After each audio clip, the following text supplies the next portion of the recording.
Hi, everybody. Good afternoon. Oh, which recording? Yes. Good afternoon and good morning, and good evening, I should say. Thanks so much for joining us. We've been preparing for this for a while now, so we're excited to be able to share this with all of you. My name is Mona Avalos. I'm the Knowledge Management Coordinator for the planetGOLD Global Project. Really good to see some of you on here. We do have interpretation in English and French. The presentation itself will be presented in Spanish. If you have questions or comments, feel free to use the chat. We'll bring those up when we have a pause. We will have a break later on in the session because we realize it's a long session and then there's a lot of information. As usual, we will send around the presentation itself, but everybody at this point should have materials that we sent out a few weeks ago. And that includes a lot of what we'll be going over today. So as a lot of you know, the Alliance for Responsible Mining, or maybe you don't know, has been working on a supply chain project with planetGOLD. And they actually did a pilot to the miners out in the field and on the planetGOLD criteria. They created a trainer's guide, a very comprehensive trainer's guide for trainers to actually train the miners on certain topics. And they wanted to introduce how to use that guide and some of those topics to the planetGOLD staff. So we thought this would be the best place to do that, as well to get your feedback following the workshop. So I'm going to pass it over to Chris and to Kami of ARM, and until we can go ahead and start the presentation. Perfect. Perfect. Well, perfect. Mona, thank you very much for that introduction. My name is Chris Koulibaly. I am here with my colleagues, Christian Arias, and Marcin Percy, and Maria Camila Munoz. So I'm working at the Alliance for Responsible Mining, ARM. I'm in the training center here at the organization. And it is within the framework of this project that this training center has been developed so that we could also develop this toolbox that will allow you to work and cooperate with miners within the planetGOLD framework and their projects and make sure that they can comply with the criteria and also document that compliance. I will now yield the floor to Maria Camila Munoz for her to introduce herself. And in this way, you'll see the rest of the team. Hi, good morning, everyone. Pleasure to meet you. My name is Maria Camila Munoz. I am working at the Alliance for Responsible Mining, ARM. I'm the Sales Management and Export Specialist. And, well, we've been working very hard in this project. We've developed a toolbox so that you have the ability to implement these tools at each of your projects. The whole point is to generate a process to strengthen your capacities of the mining organizations and to bring them up to standards in order to collaborate more effectively. We hope that it is a space for great collaboration, a lot of learning, so that we can take the compliance of planetGOLD criteria to the next level and become more progressive in that sense and in the market. Thank you very much.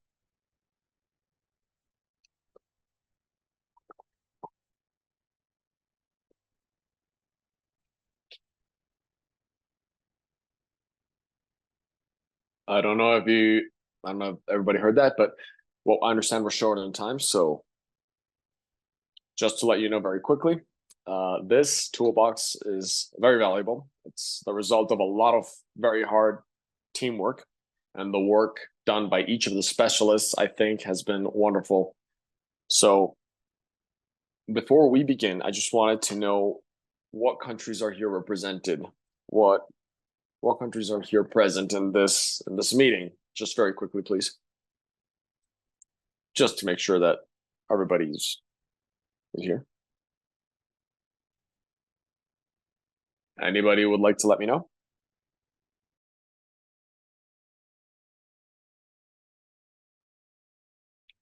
think they're putting it in the Just to chat. know which ones are there.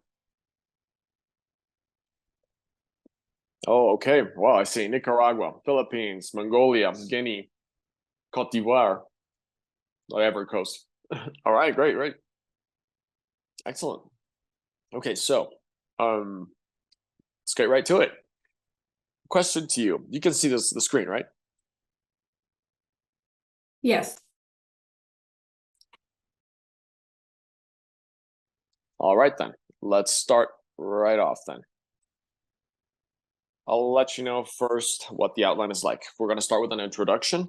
This is the famous guideline that we've already mentioned once or twice. And after that, we will quickly go over the planetGOLD criteria. I understand you're familiar with them, so I don't think it's going to take too long.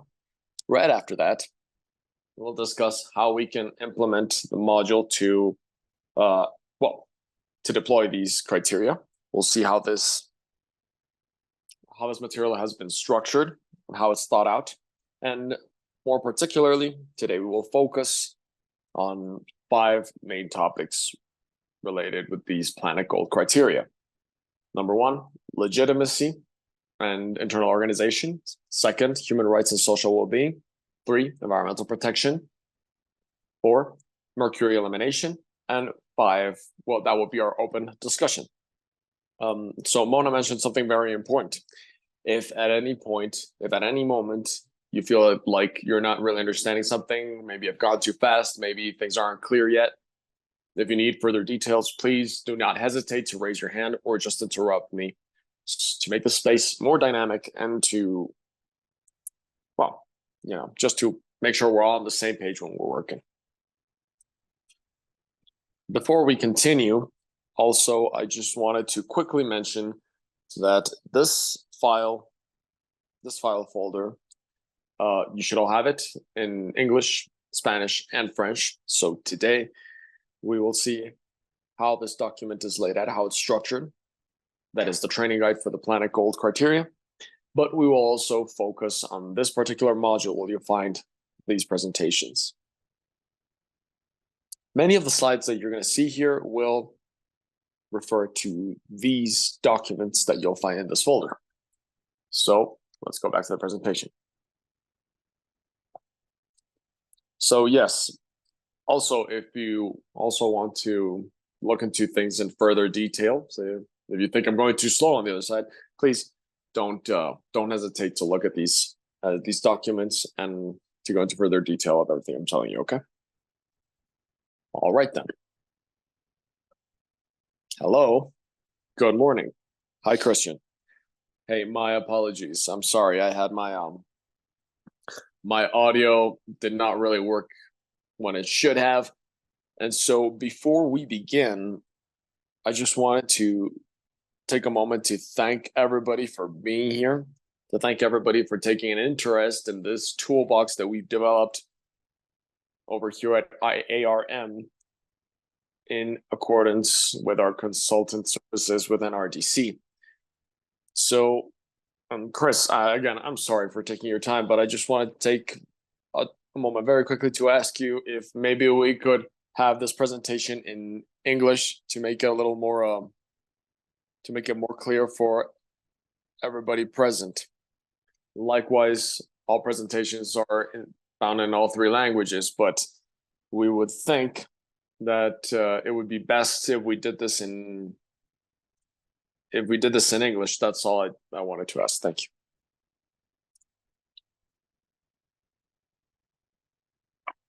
All right, one moment, please. We'll then put it in English, okay? Sorry about that.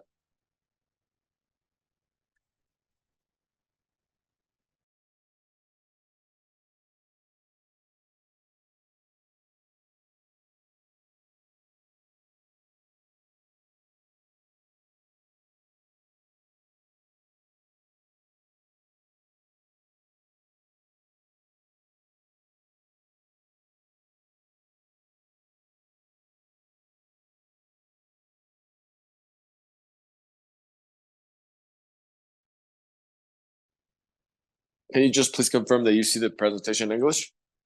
Yes, Chris, we can see it. All right, great. All right, let's carry on then. So regarding the introduction, so these elements have already been mentioned a couple of times, but I do think it's important to really emphasize this. The ultimate goal of this toolbox is to allow miners to have both the knowledge and the abilities and the skill sets necessary to improve their operations when it comes to meeting planetGOLD criteria, and also to have further market access opportunities. We want them to be expanded. We want to further that access. As we were saying before, this material will allow the miners not only to meet and comply with the criteria and to access those opportunities, but also to document that compliance, which will also be a critical element, because we've seen that it is a challenge very often. So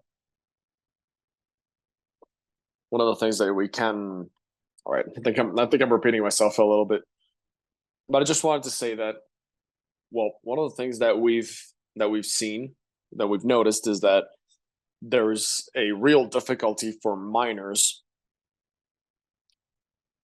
to absorb and understand the criteria, and to understand how the scope of the criteria and their reason for being.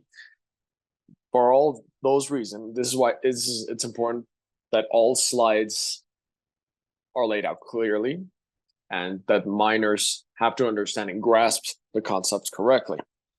And then finally, the documentation of the process is also something that is very important. So regarding market opportunities, very often we will see that in order to design and implement strategies to expand access to the market, there are often many failings. So again, one more objective, another goal of this toolbox is to provide tools and solutions so that these strategies are well designed and well implemented. Also, a very important element is that the toolbox also encompasses a study done by one of our partners in the framework of this project. And some barriers, some obstacles have been identified regarding market access and the compliance of such criteria. So the source or the basis of the objectives and the way in which we've developed this toolbox, it is also informed, it is also considering the findings of that study. As we were saying, the toolbox has three main elements. Number one, the trainer's guide. And well, let me show you this very quickly. It's this document that we just showed you when we switched into the English version.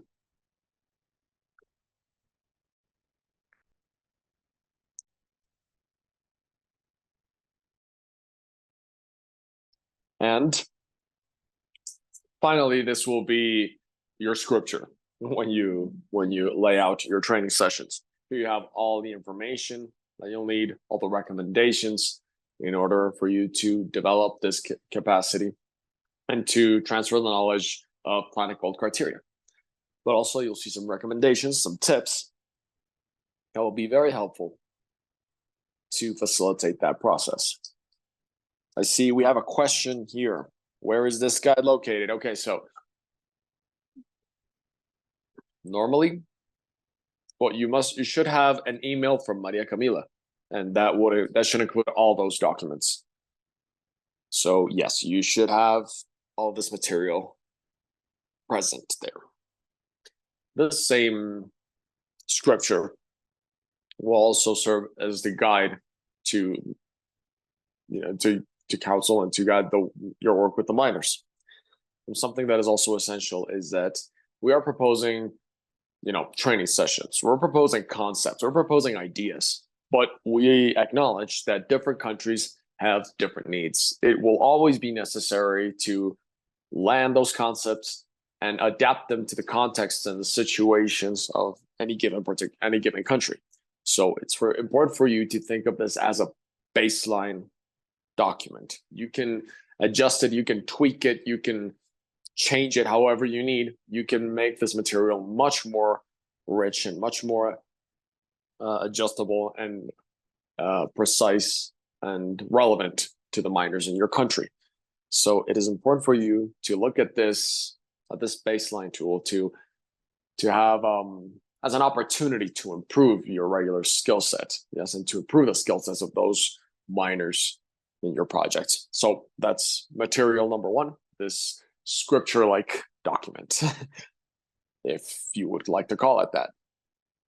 Then you'll find the modules, the 2 training modules. The first one is on market access, and the second is on planetGOLD criteria. This is what I am showing you on screen at the moment. Now, these are the modules where you're going to be able to find the presentations,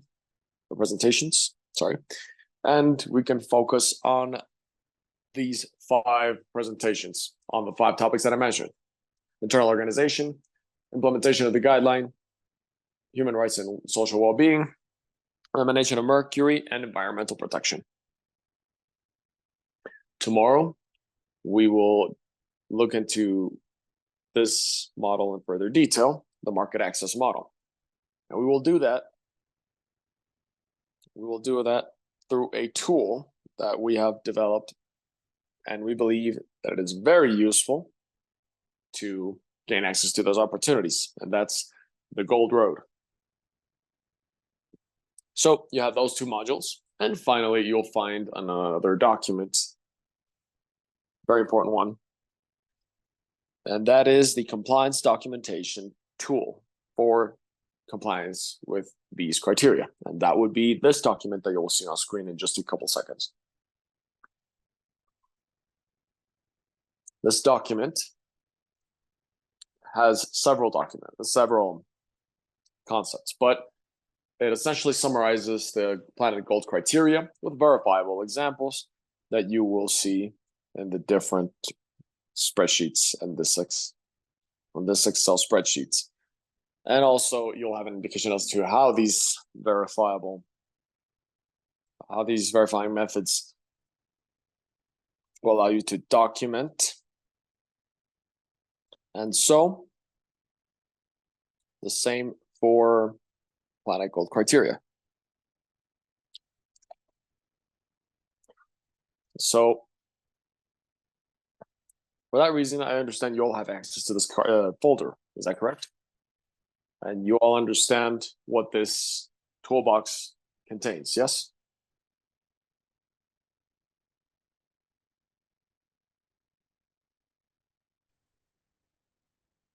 They should have access. I did circulate it to everyone a few weeks ago before our last project manager meeting and after. We'll circulate it again after following this so that everybody has it on the top of their mailbox. Thanks, Chris.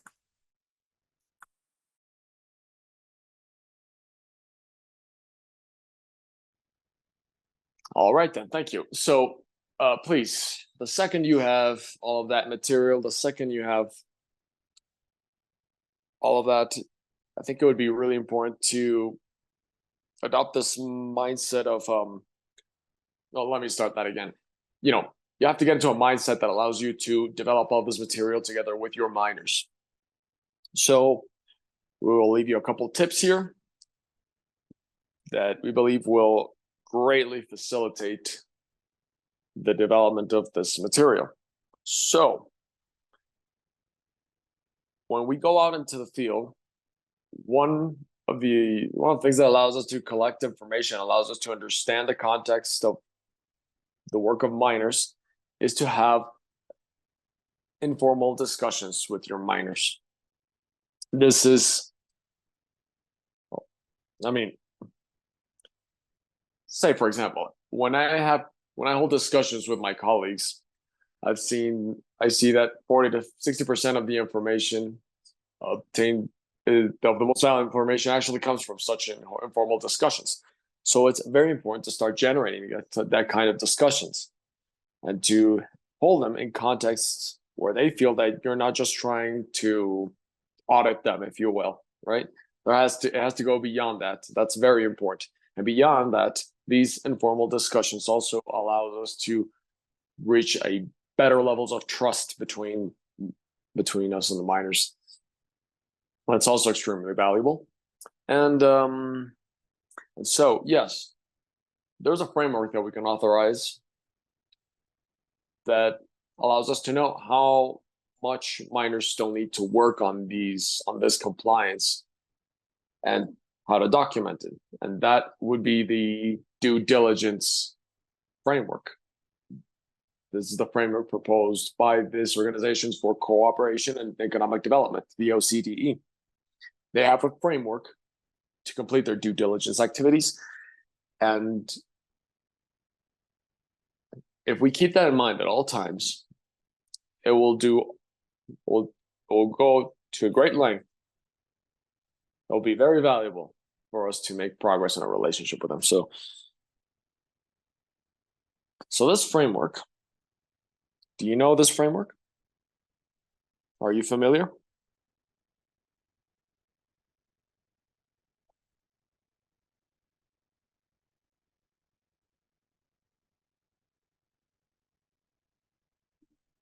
You can put your responses in the chat if you're familiar with the framework that he's speaking of.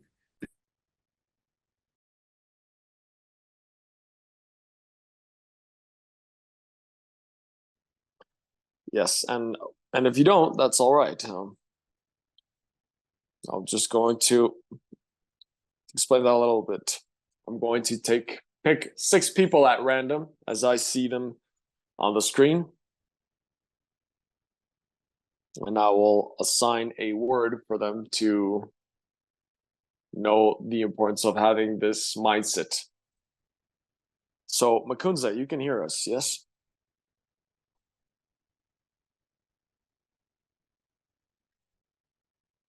Chris, I think that's Marilyn, my colleague. Oh, Marilyn Kunze. Marilyn Kunze, can you hear us?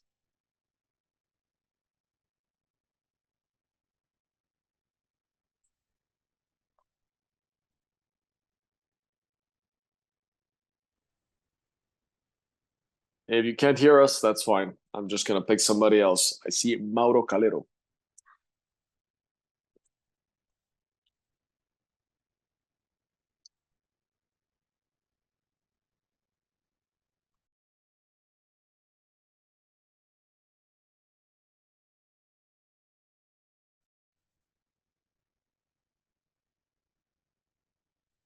Mauro Calero, can you hear us?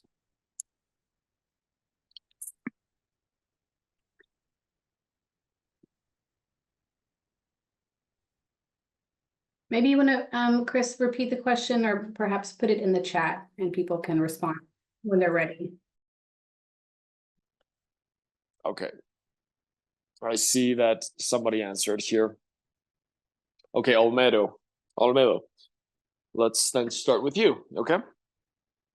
So one of the most important things for miners in this framework of due diligence for OCDE is, okay, let's go into the next slide.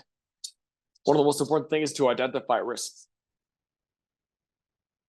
Before we go there, Olmedo, I will yield the floor to you, okay? So yes, identify. Until the end of this meeting, you will be the person who decides on this concept, this word, identify, okay? After that, one of the things that is one of the critical things is assessing, evaluating. I see someone here, for example, Lingitu. I hope I'm saying that correctly.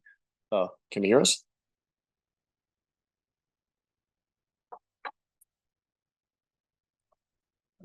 Yes, I can. All right, Lynn, thank you. You will get this word assigned to you, okay? Assessment, assessing and/or evaluation, okay? Okay. Please just keep that word in mind until the end of the presentation, okay?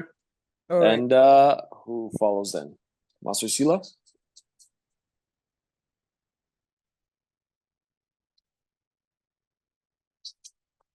Sorry, can you hear us?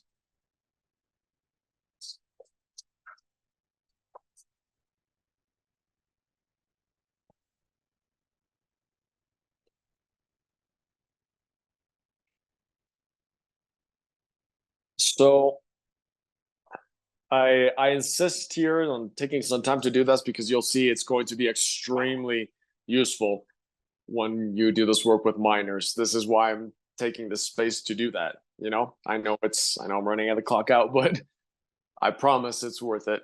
I think it's absolutely essential. So we have Olmedo. You will be in charge of identifying risks. We'll have Lynn in charge of assessment. Chris, Mauro just answered on the chat. All right, great, Mauro. Mauro, then you will be responsible for the next concept, mitigation. Okay.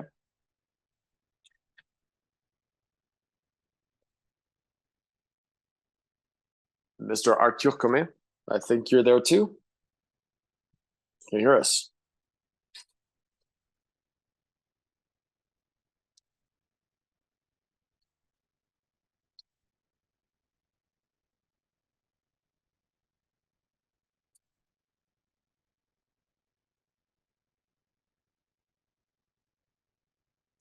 Yes. And if you can't hear us, Michelle Yao, can you hear us?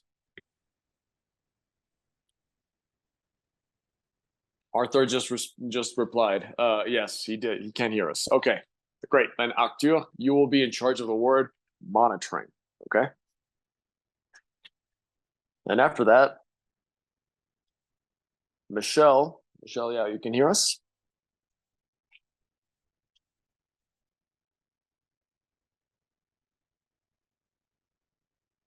All right, so we'll go on chat.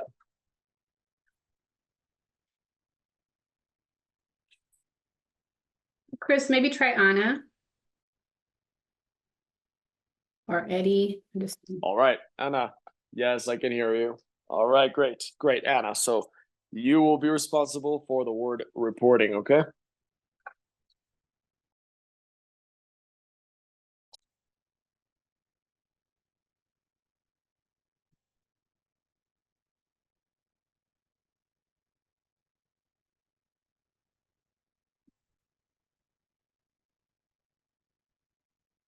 Ibrahima can help hear us too as well. All right, Ibrahima, then can you please be responsible for the word, for the last word in this process? All right. Ibrahima will be responsible for the word remediation or remediating. So for these 5 persons that we just selected, please keep your corresponding words in your heads, because I'm going to ask at the end of the presentation what that process is to see if you have complied with the instructions, and also to illustrate how you can do use this dynamic to work upon these concepts. All right, so let's start right from now. The first person who's will be responsible for the first concept. Who's that, and who's that person, and what word is that? You know, to start the due diligence framework as per OCD. Who would that be? I think that was Olmedo, wasn't it?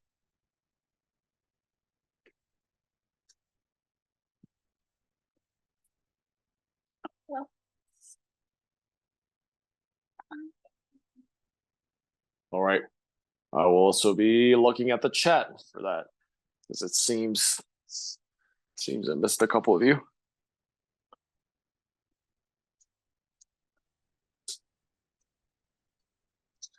Olmedo has the concept identifying. You're followed then by Lynn. Lynn, yes, Lynn is for assessment, evaluation. Mauro, mitigation. Ibrahima, remediate. Yes. Okay, great. All right, great. Okay, so just for everybody to keep that process in mind, all right? These are the critical steps for due diligence. Well, this is something that, as I've said time and again, it will be essential to explain this framework to the minors. Another recommendation that is also very important to keep in mind is to go back to our toolbox and look at it comprehensively before we start implementation. The reason for that is that when you look at this toolbox in a more holistic, comprehensive way, it will help you a lot to develop connections between the different criteria and the different concepts. And that is also very useful. As we were saying also at the start of this meeting, it is also essential for contexts and situations in which you find yourselves, that no matter what the situation, you have to be able to apply these concepts. So the examples that you provide for the minors, for them to understand, for example, how you work on this framework, or how you work on legitimacy, or how you solve legal matters or community relations matters. You understand indigenous communities are different in different regions. So all that will be very important for you to study and complement that before you start working on the different materials with your corresponding minors. Another very useful material is, well, another suggestion is that you have to pay a lot of attention to nonverbal cues. This is very difficult on Zoom because I don't have access to all your videos, all your cameras.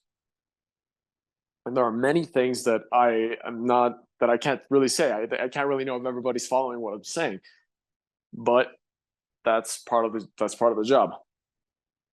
When you work with minors, that is very helpful, and it will let you know whether the path you've taken and the methods that you're using are being effective, or if we're making things way too complicated.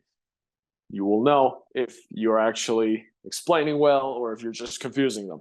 So if you see that their shoulders are shrugged or they're looking back, maybe I have to change. Whereas if you see them with open eyes and very, very interested, you'll know where to take the conversation.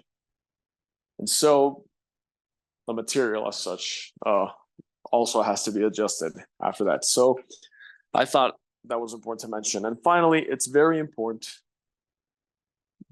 that after we share that material, the different sessions, concepts, and tools provided for minors, that we should also consider training sessions that allow for follow-up on everything that is being worked on. So those are just some broad recommendations, some general recommendations that we'll give to you, so that you can also feel more confident when you develop your training sessions.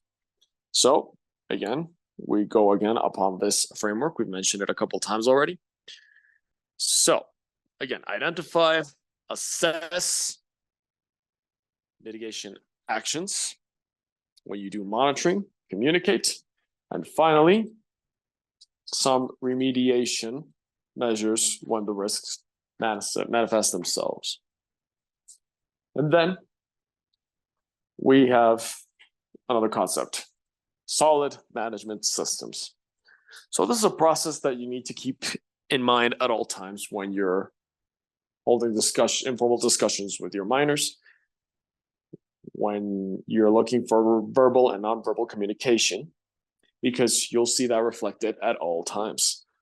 This is a proactive process. It is a continuous, permanent process, and it's also cyclical, meaning that once you've identified, assessed, monitored, mitigated, communicated, and reported of all those risks, even after you have all remediation measures done, you have to start over again. It happens in perpetuity. The recommendation is that you do repeat this process when you do that on a specific risk, and you start the process again every 6 months. So for example, child labor matters. We identify the risks. We assess the risks. We analyze it. We develop some mitigation measures. And we exert those actions. And of course, we monitor it. And after 6 months, we start the process again. So, sorry, that is a lot of words to say what the due diligence process is like. But I think it will greatly facilitate the process, and then we'll greatly facilitate the work done with the miners. So far, so good? Everybody's on board? Everything's on board. Everyone's on board. All right, great. So let's work on the implementation of planetGOLD criteria. There's 5 elements we'll have to focus on. Number 1, the introduction of the application of this trainer's guide that I told you this is basically your scripture, the issue of legitimacy, internal organization, human rights, social well-being, environmental protection, and finally, the elimination of mercury. These are the elements that we will be discussing during this session. We also want to let you know that each of the presentation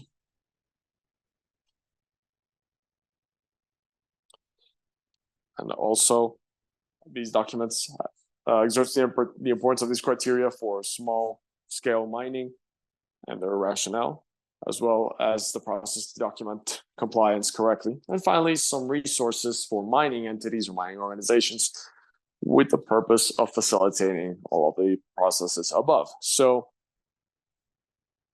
this is the general overview that we will be looking at in these presentations. So for miners, again, I won't take too long. This is something that we've mentioned before, but we will now begin, and we'll look at each of the presentations. But here we have the second module, planetGOLD criteria. Let's look at each of these presentations in the material so you can see more or less what these different presentations include, and so that you can also look at some examples and find some opportunities for improvement within your own particular context. So we'll start with this one, and after that, we should have a break in order to continue with the following 2 before we go into our discussion. So once again, if there's anything that isn't clear, if there's anything that you'd like to compliment, or any of your comments are all welcome. They will be very helpful for us to understand how we can implement this better every time. So please don't hesitate to interrupt me if you see that you have relevant comments for the team, okay? So this first presentation on the introduction on how to implement this guideline. There's 6 moments. The purpose of the planetGOLD criteria, but you have those, I think they're very clear by now. How they've been developed, that's also something that is very important to understand the basis that allows us to develop these planetGOLD criteria, specifically the craft code, the international standards for the environmental funds, etc. So here we have a layout of everything that is relevant to the planetGOLD criteria and why it's important to implement them with miners. Here we have a section on risk mitigation, and we discuss how we can implement them. So can somebody remind me, please, who's in charge of mitigating? Who here is responsible for mitigating? That concept, that word I just gave you. Who is responsible for that? In the framework of due diligence proposed by OCDE? Anyone?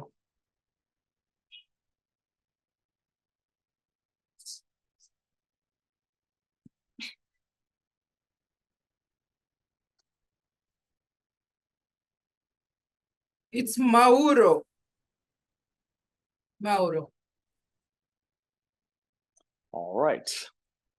It is very likely that Mauro, when we go into that part, I'm going to pick on him for him to help me with some examples that you think could be relevant. Where's Mauro, or what country is he represented? Oh, it'd be Nicaragua. Okay, thank you. So, okay, great. So just to see if we could have some examples there. And much like in all presentations, presentations will also have quizzes, right? This quiz will allow you to know whether these concepts are well understood, and also to know what the most important concepts are in order to communicate to the miners. These are all things that you'll see in this presentation that I shared with you. Regarding the goals and the purpose, there's a very important section on the compliance with these standards, with these environmental standards and social standards as well, from the Global Fund for the Environment and the US agencies. Also, the Minamata Convention matter is also very important. There's a series of strategies that need to be implemented and are also well aligned with this convention, with that agreement. And finally, there are some basic standards at a social and environmental level that are also very important to consider. These elements are, well, you will find these elements in the presentation. More specifically, this slide will be very useful to transfer the knowledge to the miners, I think, because once you can meet these requirements, you also have the possibility to attract investments. Access to the formal market is a lot easier once the barriers are overcome or mitigated. You can show your due diligence. And finally, the legitimacy of gold production will also increase. So it is very important to keep the miners mentioned at all times, and also to continue to adapt the discourse in accordance with your interests. Sometimes you'll need more investments in order to procure the necessary equipment to produce gold responsibly. Sometimes you'll need your buyer first. Sometimes you'll just need to work on particular risks that your miners believe are especially important. According to the risks you identify, and according to your assessment, you will find the best way to tailor your discourse. And I think you've also seen this before, but you've seen this slide before, haven't you? You know, the planetGOLD criteria. And well, I know you have seen it, but this slide in particular is on the progressive development path. I see one hand is up already. So yes, this is just to emphasize the fact that the path proposed for miners is a progressive path, where you work at internal management, the internal management system, the issue of legitimacy. We'll also go into further detail on that one. And those red points, those items in red that need to be worked in the due diligence framework for the OCDE. That is social, ethical, and human rights. Sorry, that includes human rights, that include critical risks that are also included in the due diligence framework for OCDE. And after those three, criteria A, B, and C, you'll have mercury elimination, the respect for life and the rights of indigenous peoples, and finally, environmental protection, which ultimately will complete the planetGOLD criteria. So I don't want to go into too much detail here, but I would like to mention that from this slide, it is important to remember that it's a step ladder. It's a staircase. It works like a staircase. It's a progressive mechanism. It's a progressive process. And these are several proposals for you to implement during your training sessions. For example, you can develop a training kit with a brochure, with a pamphlet. You have the reporting models from Craft and planetGOLD. I think you have access to that as well. If you don't, here we offer some. at the craft webpage, and also in the planetGOLD criteria website. You'll have those documents. And in fact, you'll find all of them here. So yes, I'm just going to put that on the chat very quickly for you to have access. But you will have all of those elements in English, French, and Spanish. I think it will be very helpful when you engage in work with your minors in these sessions. This is the material that we propose. And for those particular sessions, also how to work on the mitigation of risks and the implementation of such measures. What we propose to make this more effective and not just have it be a lecture is that they can start working on the different activities according to a plan. So when you go and work with them, and again, according to their interest and the criteria that you believe are the most important, take those mitigation measures and organize it according to a timeline for 6 months. And when they leave the meeting, they can think, all right, so in 6 months' time, I should be able to implement these actions for this risk, to have a product after all these meetings. So I would just like to ask again, the person in charge of mitigation, that is of developing the activities for mitigation, that would be Mauro, right? But the persons in charge of identifying and assessing the risks, who are those? Sorry.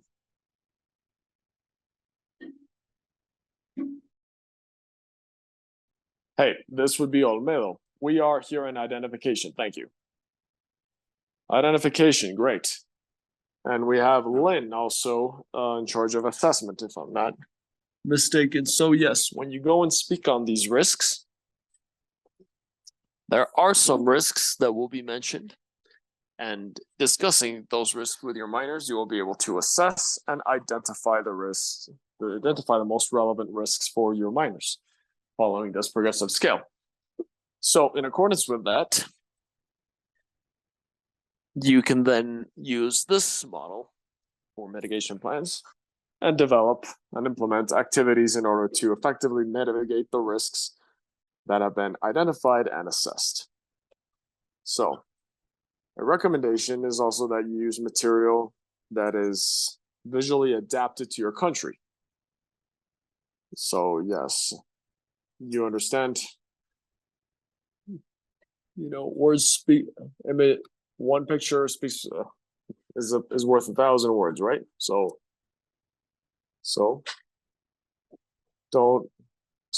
try to use the material in the framework of those presentations. Also, finally, try to speak during the session. Risk identification, assessment, and mitigation is not gonna happen if they don't engage, if they don't participate.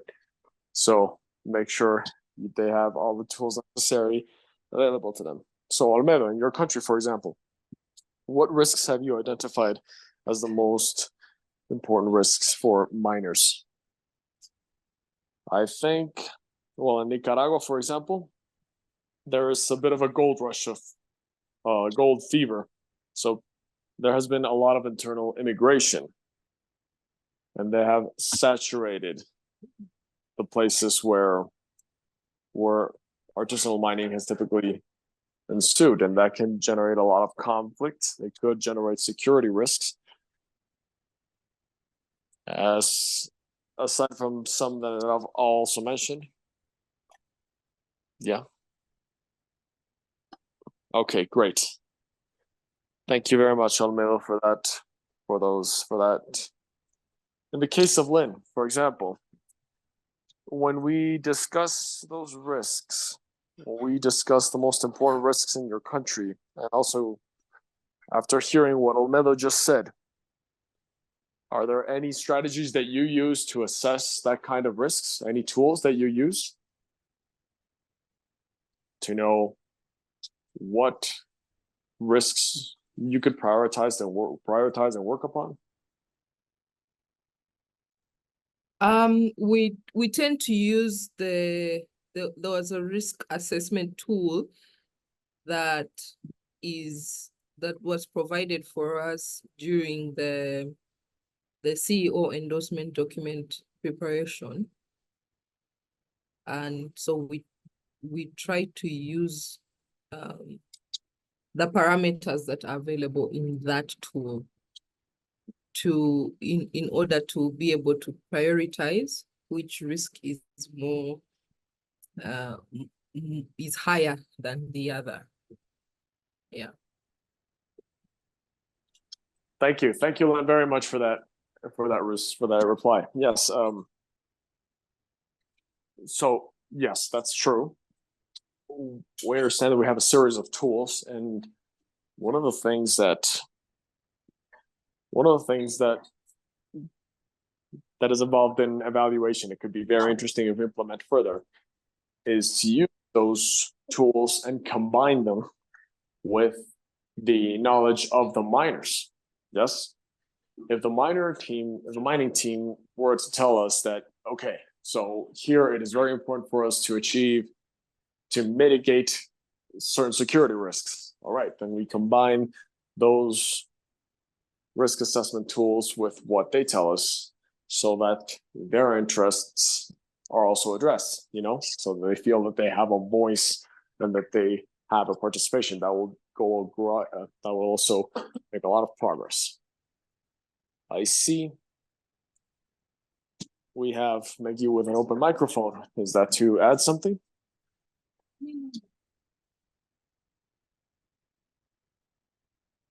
Sorry. Hi, sorry, no. I think the mic just opened on its own. Thank you.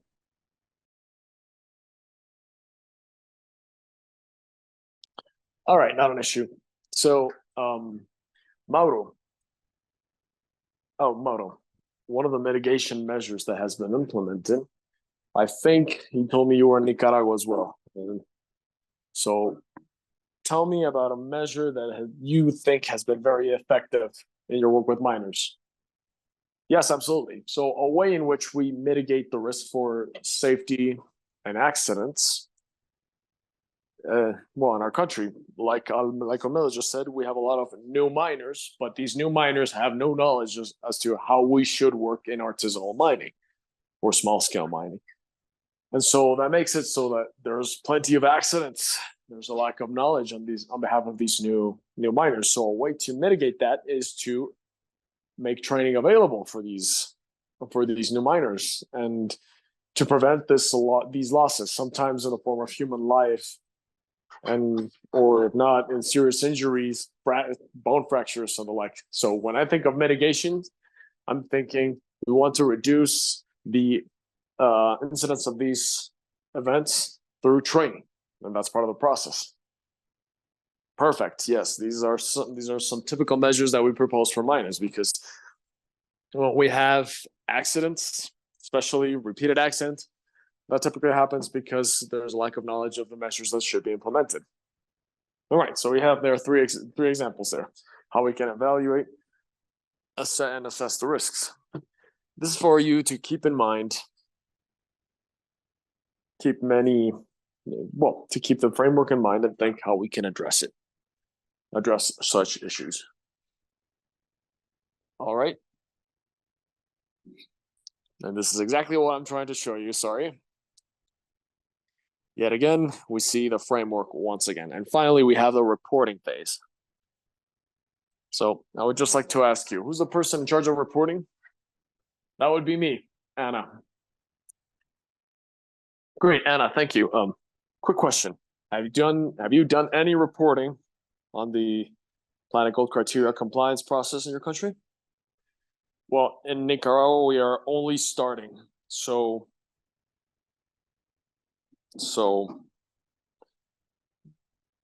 the training is still under development. The plan is to continue with the reports using the templates that have already been provided to us, like you showed us, using the planetGOLD report and the craft tools.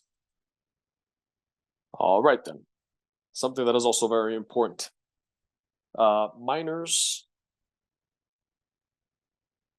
sometimes have different ways of reporting, and we have to keep those in mind as well. So also in many countries, sometimes it is not so easy for miners to keep the documentation themselves. So we could consider a format of audio reporting, right? So they can share with you, sometimes with pictures, sometimes, well, yes, all of these are important when you do your reporting, because sometimes they can do very good work for reporting, but it's sometimes very difficult. It can be difficult to make them redact what they have done, saying I did X and Y and Z using this tool. So thinking about new ways of reporting can also be an interesting possibility. It can also facilitate the work with miners. That's very true. Thank you very much. Okay, so I stay here. And also, something very important for you to know, you have resources and templates that we have offered and included in this presentation for your consideration. So for each of the presentations, you will have one part in that guideline.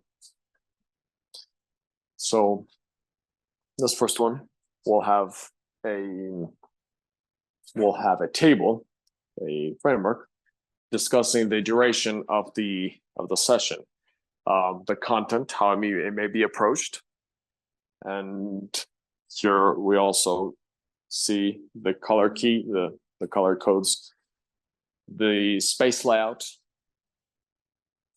For example, try to make it more circular, instead of having a lecture form for the training, and have a conversation, that also helps a lot. And some final recommendations in order to implement the session for the introduction component, say the planetGOLD criteria, the mechanisms, and of course your teaching material, your slides. And so, sorry, one moment. Okay, so yes, this presentation, I would recommend you all read this presentation again to see how you can better lay it out. And finally, complement it with the work that you see in with the reality and the situation of your own country.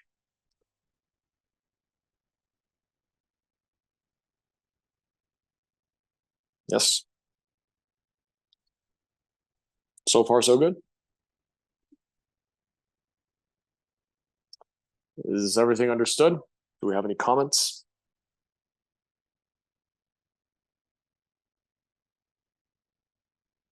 All right. Let's go to legitimacy.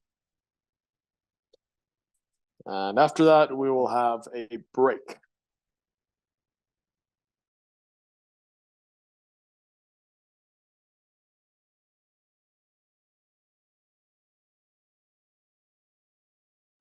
So the second presentation, this one here, is something different and has the following structure. As you can tell, we mentioned the benefits working internally, and we go a little bit deeper on what legitimacy implies and what it could mean for the miners to work in that sense, and the compliance, working all those criteria related to those concepts within the craft models. So we have some benefits that are going to be important to listen to the miner, to see exactly what has to do with compliance and other assessments done nationally.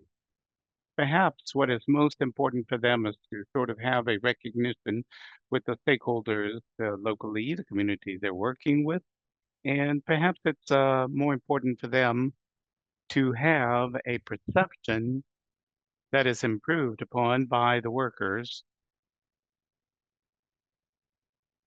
to all of the stakeholders located in the territories, or it might be a little better for them to know that they're within a working ecosystem that allows them to work and have access to services or different skill sets that are different. So when you mention this, again, you have to be very attentive to verbal and nonverbal communication that you see.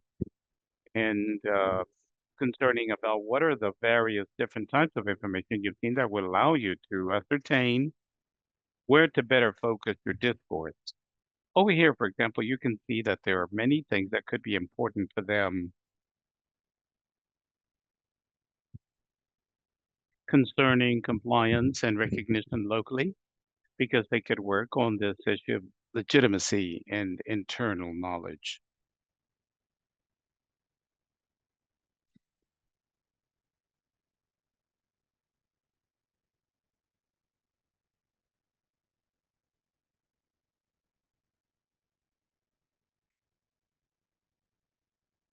So let me propose something to you. What this could imply to see if you have more input. For legitimacy purposes, we always think about this from a view that is a little wider than just a legal sense. To be legitimate in a territory doesn't only mean to have the paper to work with only. It's also to make the efforts in legalization because we have to register all of the papers, and it's also to have local consent on behalf of the community and the people who are around and could be affected by the mining activity. It's to having a dialogue that is continuous with the authorities that are more traditional, public, private, and it has to do with generating a work environment that is not contributing to conflict. So when we talk about legitimacy, we're talking about these 5 elements here. Many a times the legality issue is going to have a very larger weight, but it's very important here to keep in mind that a little bit further than legality, the work dynamics with local communities and the authorities is very important to be considered. So now, regarding internal organization, I propose one of the things that can help the miners to facilitate or improve this issue is the miners list. Over here, they're telling me that in Nicaragua, there is a gold mine, or rather gold beaver, that makes the miners go into the places and the mines that could be maybe, well, let's say different. One of the things that we can propose for the miner side is to set up this listing. An example that we can provide is that they can go into work, and to go into work, they have to use some tools that they can request from the mining company at the moment that they make use of them, just to write down the person's name, the tools they're taking, with a maximum of information that can be gathered. And then afterwards, when they return the tools after their job shift, they can write it down. It's sort of having this miners list again, that besides that, it's updated to see who's working. And if we can also, along the way, mention where they're working, with whom they're working with. I mean, as far as colleagues, that's going to help them to later on work on the traceability issue and the working conditions. If there is an accident that might happen, for example, we know who they've been working with and with which tools, and that facilitates the work later on of mitigating those risks. So for the internal organization, it's something that can very much help in working. A question that we have there with mining companies there is to set up a list like this miners list. Are you using it or not? Have you seen it? Well, generally what I've seen, someone says, in some mines they have a book, control book, because they're distributed in shifts. A group works 12 hours in a day and the other one goes in at night.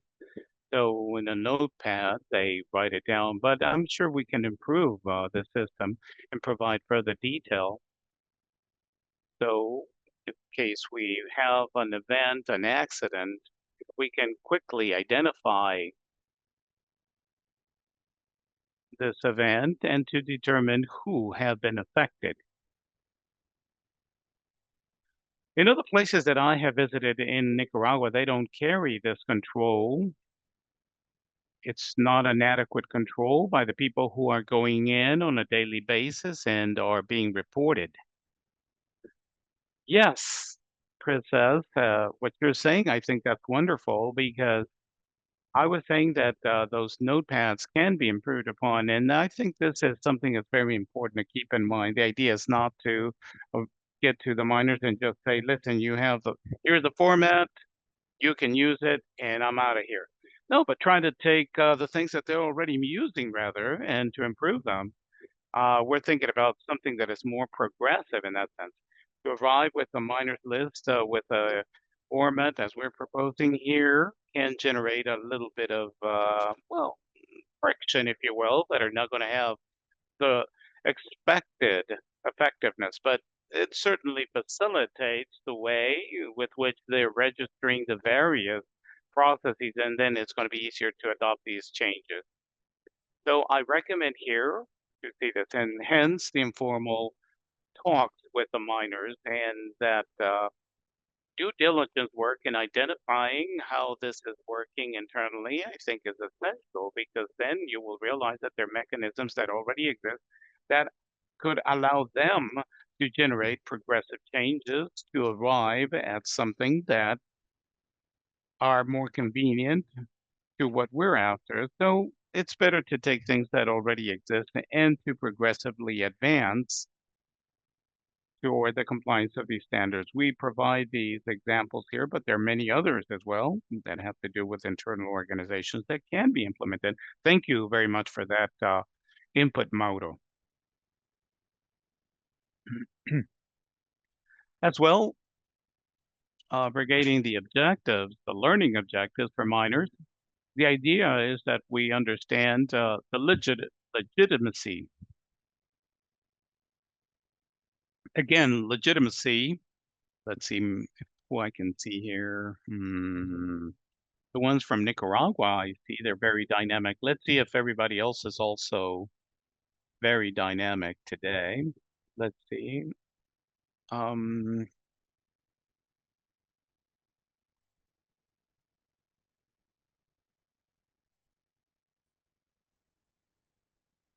Arthur, maybe?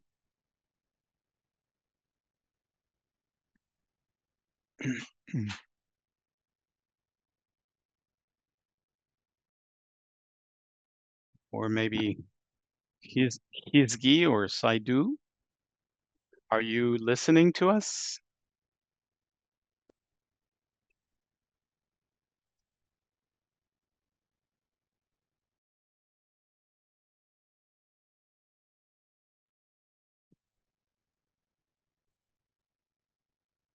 Chris, this is Mona. Saidu, are you able to engage?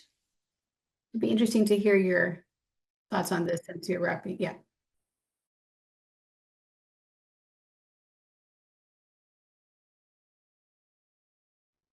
Yes, yes, I can hear you.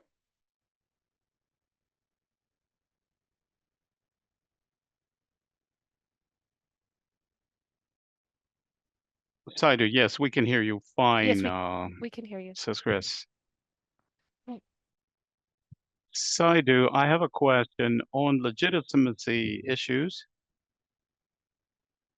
Yes, yes, he says, in the country you're working in. Can you tell us perhaps in which country you're working at? Where are you working from, Saidu? Burkina Faso. Burkina Faso. Okay, I work great. in Burkina Faso.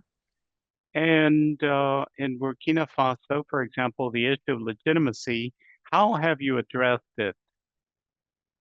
Perhaps more than legality issues, there are processes that are followed by the miners to be well with the authorities and have a good interaction with the local miners and authorities.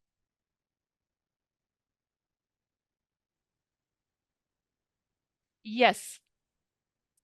In Burkina Faso, we do have a process, the formalization approach that everyone is taking. So artisanal miners are recognized as legitimate in terms of a contribution to the economic I'm sector. sorry, but I do not. And then also I there's cannot that hear mix the with French artisanal interpreter mining. in my relay So they channel. are working on that, and they're also working on humanizing in terms of respecting human rights at those sites. And we're trying to give a different vision, a different identity to these people so that they're seen more positively by outside or external stakeholders so that there's not a negative connotation. So a little bit more biased on what they're doing. So there is that.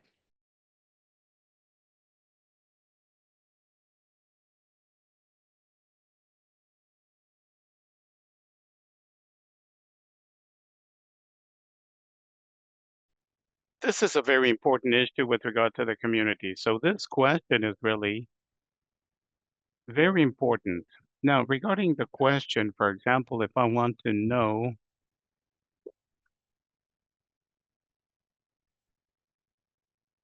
we have to work with the traditional authorities to have access to the people and to see what is happening in Burkina Faso.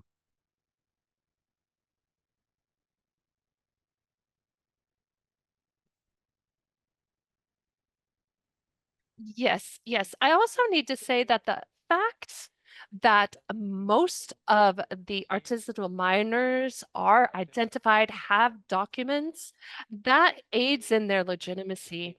And then that means that they can do work at mining sites and within the community and are able to circulate better. They don't have problems with local authorities in terms of legitimacy.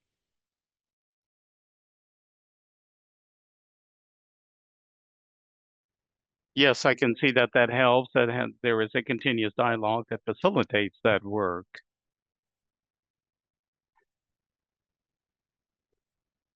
So I would just like to give you an example here that can allow us to better understand why legitimacy transcends just the legal aspect. It's just that in certain countries, if we want to have access to land, we don't only have to ask those documents from local or state authorities, the mining ministry or the mining office at least contained in the territory, but rather they have to ensure that the traditional bosses have already approved that request.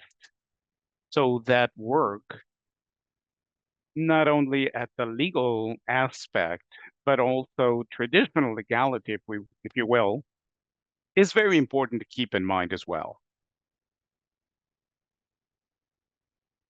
I see Arthur that says that legitimacy is obtained through the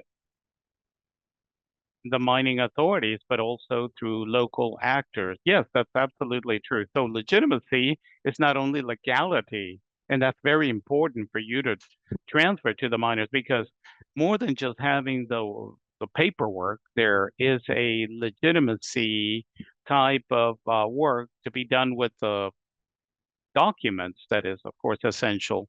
So let me continue here. Also, for you to consider one of the objectives that we have to provide to the miners so they may understand that legitimacy transcends the legality of it and that this has a relevance for mining entities and communities. So very relevant for the mining entities and communities because it generates work that also favors compliance of some of the standards. if there are always conflicts or problems internally or at the level of legality, then the miners are going to concentrate on fixing those problems instead of thinking about complying with standards that are perhaps a bit different. So it's very important to accept that base and legitimacy of those miners and miner lists in the various territories we're working at. And of course, to also have an internal order. This helps us to make better decisions when we were mentioning accidents that Moto mentioned. For example, if there is a accident regarding health and safety, the fact of having an internal organization that is well configured will allow us to help out researching those accidents in an easier manner and to make more effective measures to mitigate the risks.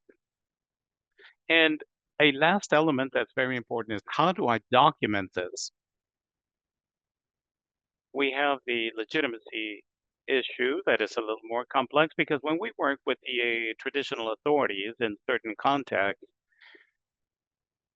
we don't have any paperwork per se. Here, the investigations that you're going to do are going to be very important. If you see that there is a meeting that is held and there's a meeting between the miners and traditional authorities, if we have collaborations that are being made, then that's going to be very important for you to mention to show precisely the issue of legitimacy and that it's being complied with. And besides that, all of the paperwork that we can have, the deeds, the work plans for the miners, environmental impact studies or social studies are elements that are going to be very worthwhile to work on those criteria. For example, if you have a map where the miners are located, many times the maps use Google Maps where they identify where the territory is located. And then with Google Maps, they provide indications on where perhaps certain spaces are located. So if we have that listing, if we have a flow diagram where we can show how the mineral production is organized from extraction to sale, this will certainly help us to document this work on legitimacy and internal organization. So here are some questions that you can ask of the miners. Because of time constraints, I'm not going to delve too deeply into these, but I just wanted you to know that these are some questions that you can ask of the miners. In particular, the first one directly refers to these very interests that the miners may have to make them legitimate and to consider that this adds value to their work. So these are things that you can ask of the miners and that fall within these presentations. As well, for this, you have a table where you're going to have the estimated time to allot this content to be developed, how you're going to work this space, and what recommendations do you have when you work on each one of these slides and present them to the public. So this is something that we have seen in certain countries. For example, they can build this, and this certainly facilitates the understanding on how decisions are made at the mining entity level. But this organizational chart, for example, also helps working this.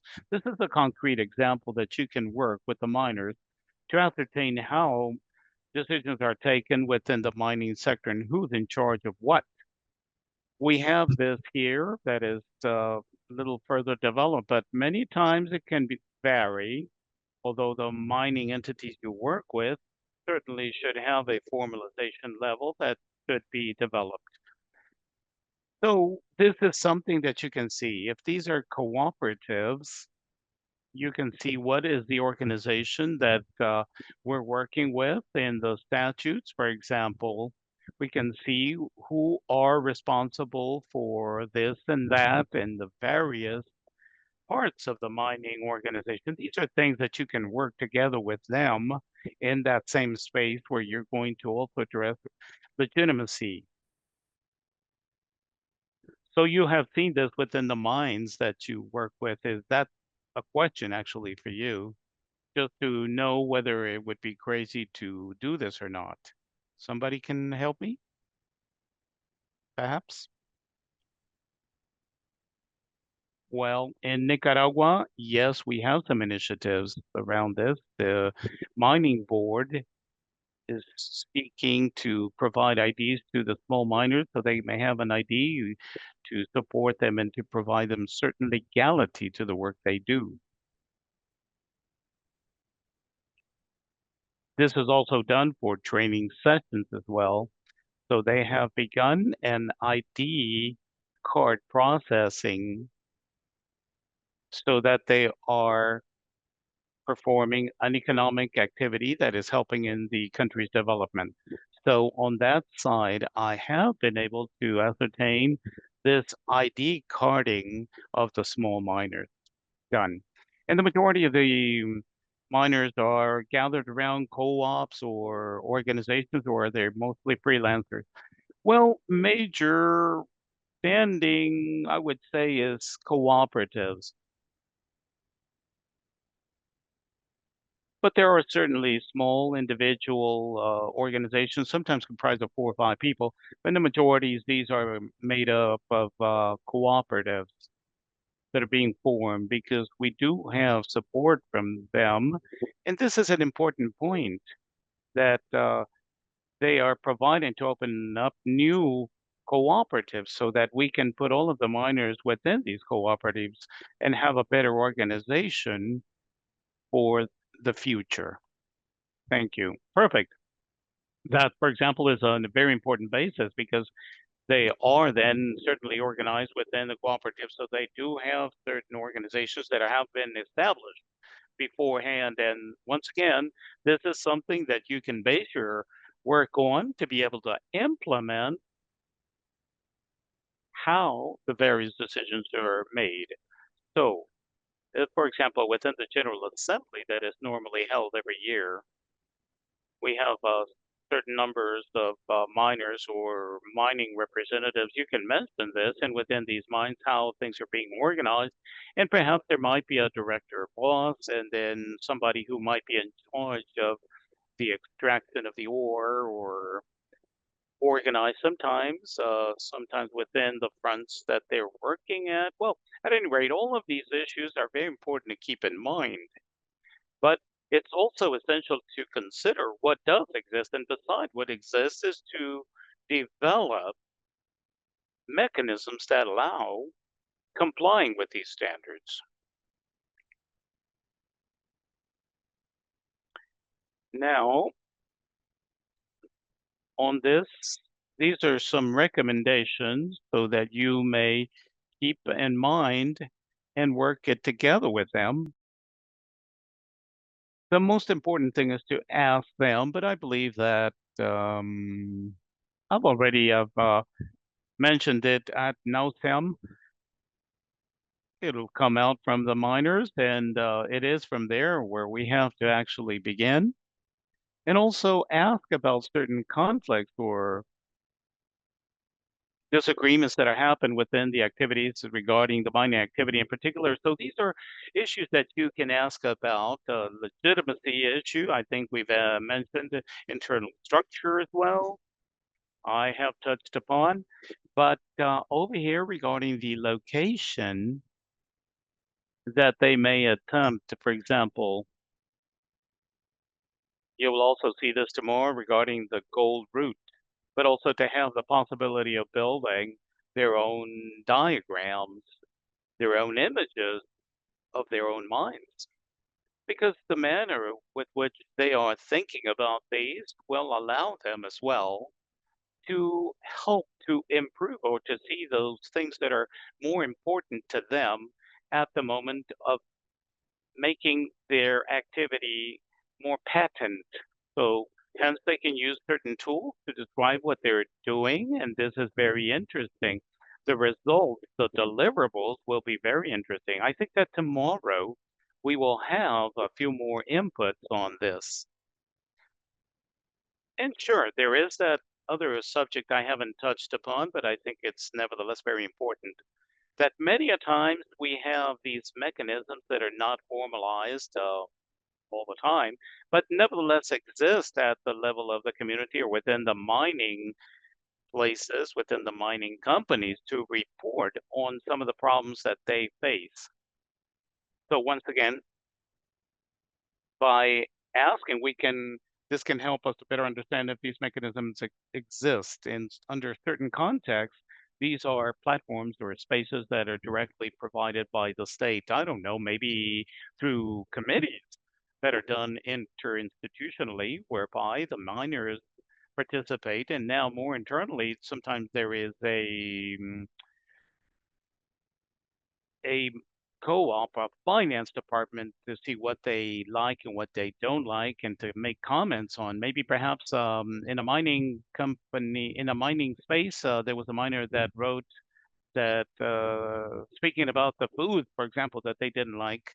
Yeah, this is all important to mention if we do find these, and to show that we certainly have mechanisms for the miners and for them to express those things that they're not comfortable with within the mining places, and that could certainly have an impact on their possibility of better implementing the planetGOLD criteria. So to find these manners with which we express these mechanisms is essential, especially for grievances and complaints. Okay, so we have seen the legitimacy and internal organization issues. I would like to see if you have any questions before we delve into our break.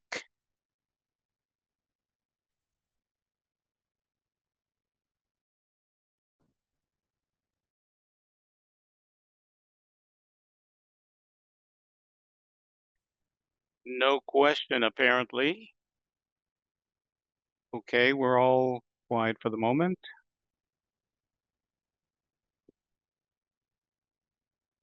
Okay, then. In this case, what I propose is that we take 5 minutes. So it is, well, it's on right at the top of the hour. Eastern Standard is 10 a.m. At 10:05, we can be back and continue with our work. Wonderful. Okay.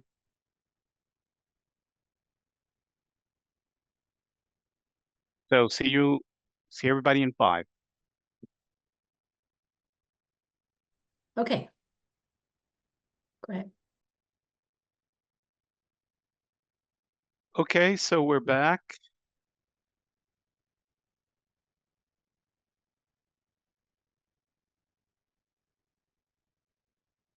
Yes, somebody said yes, Chris. Okay, so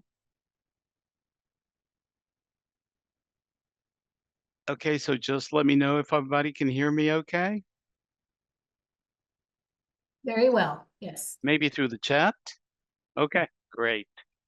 Okay, so as I said before, I'm going to give the floor to Maria Camila to sort of give us some information on certain spaces. I think it's important for you to consider this and some of the information. So you have the floor, Maria Camila. Welcome. Okay, in the chat, will share the link where you can find all of the training material so that you can review it.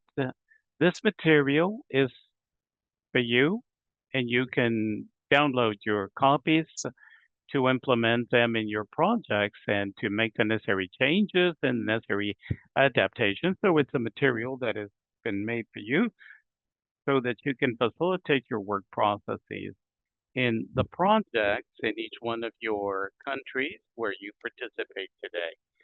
So I've left the link in the chat, and I just wanted to remind you that tomorrow, when we continue on the training for market access for the compliance of the planetGOLD criterion. We're going to see what those opportunities are going to be to create supply chain mechanisms. And when we see minor organizations in compliance of the planetGOLD criteria, you're going to be able to access the responsible markets, which is one of the main barriers that we find when we see some lack of compliance with these criteria and how to connect them with these responsible markets and how to create these supply chains and to overcome the barriers. That's going to be the training for tomorrow.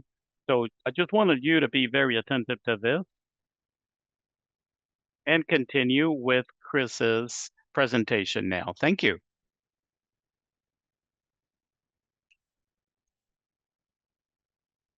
Okay, thank you for that, Maria Camila.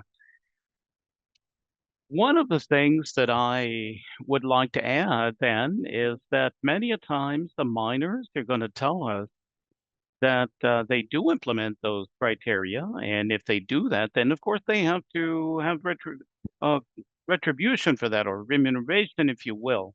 So when we decide to do something that is not always mandatory, and that can, if we do things, it's necessary to have the possibility to access certain benefits. So access to market is certainly one of them. Within these interests that the miners may have, I believe that we have to delve a little deeper on how we can, as a matter of fact, mobilize that interest. And it's going to be very important that in tomorrow's session for you to be very attentive to that. Okay, so now I will continue along these lines.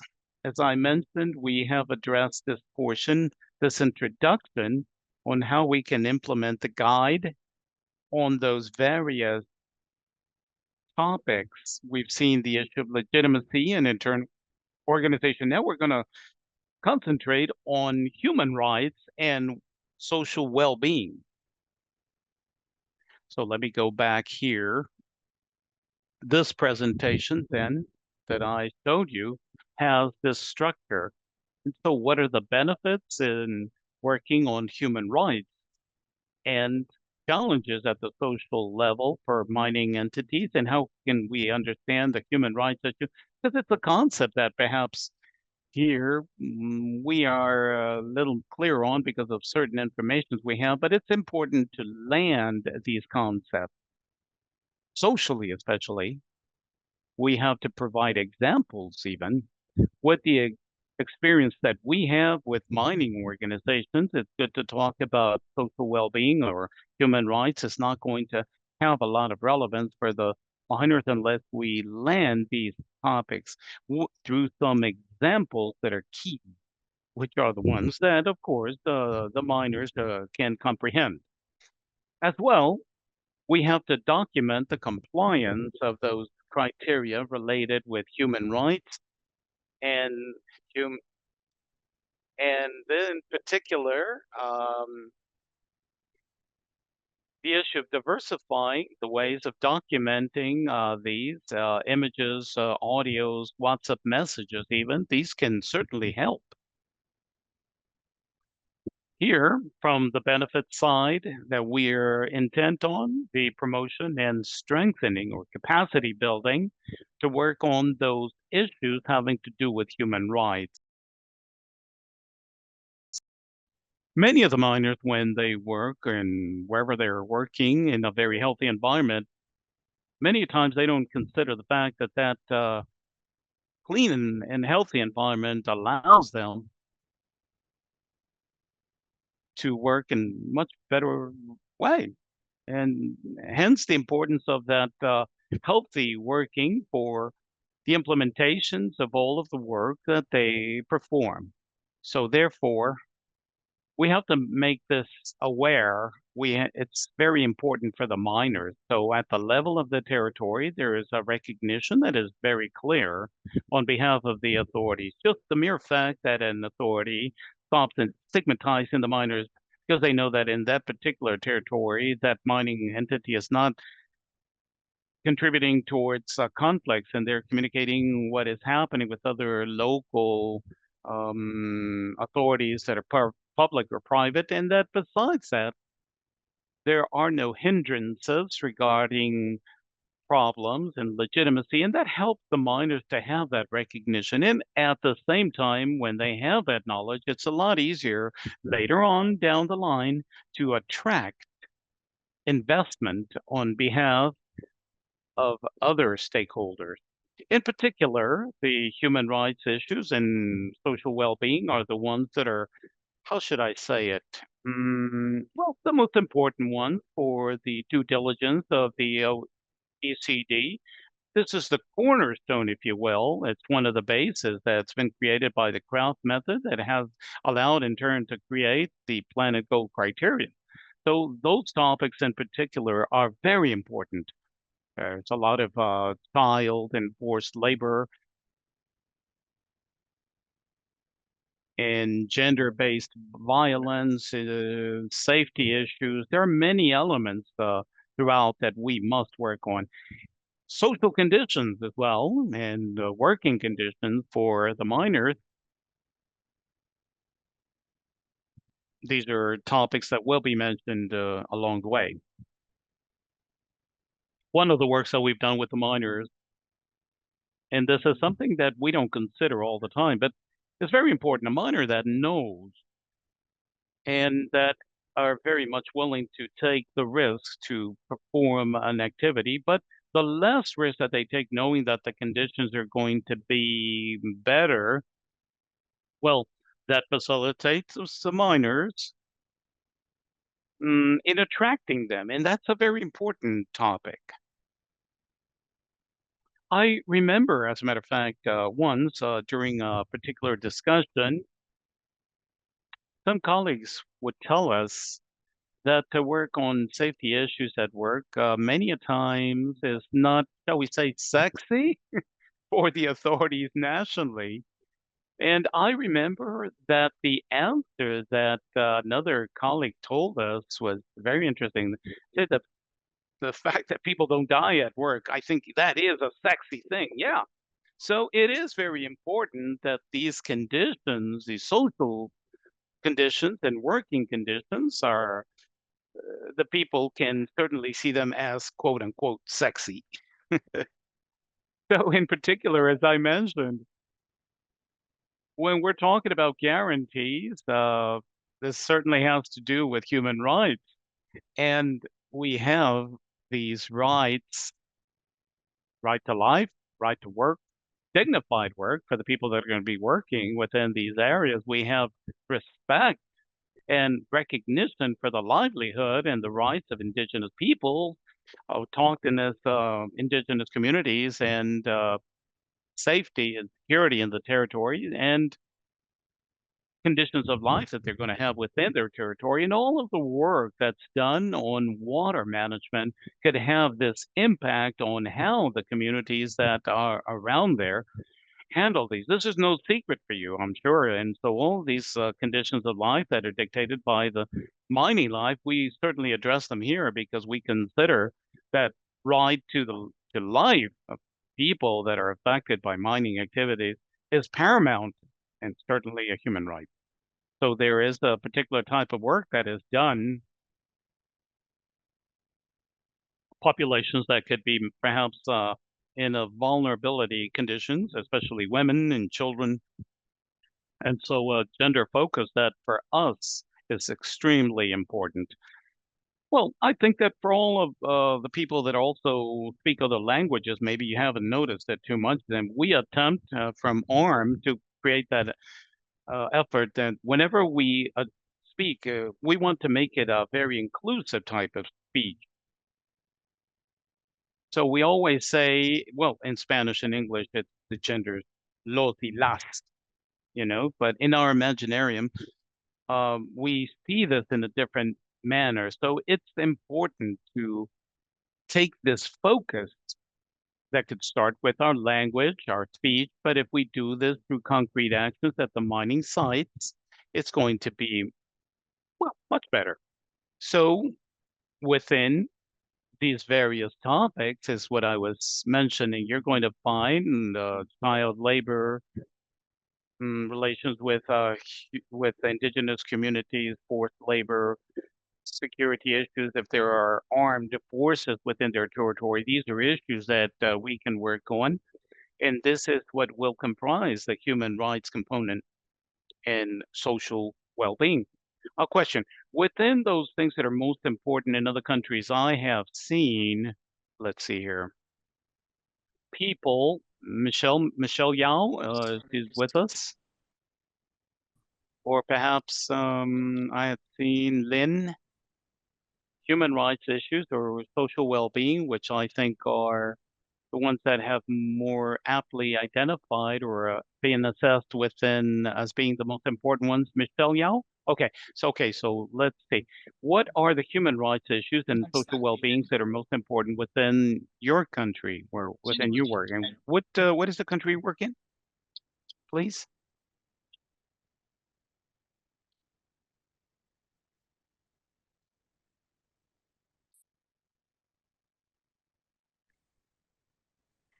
Good morning, everyone. Michelle Yao is from the Ivory Coast.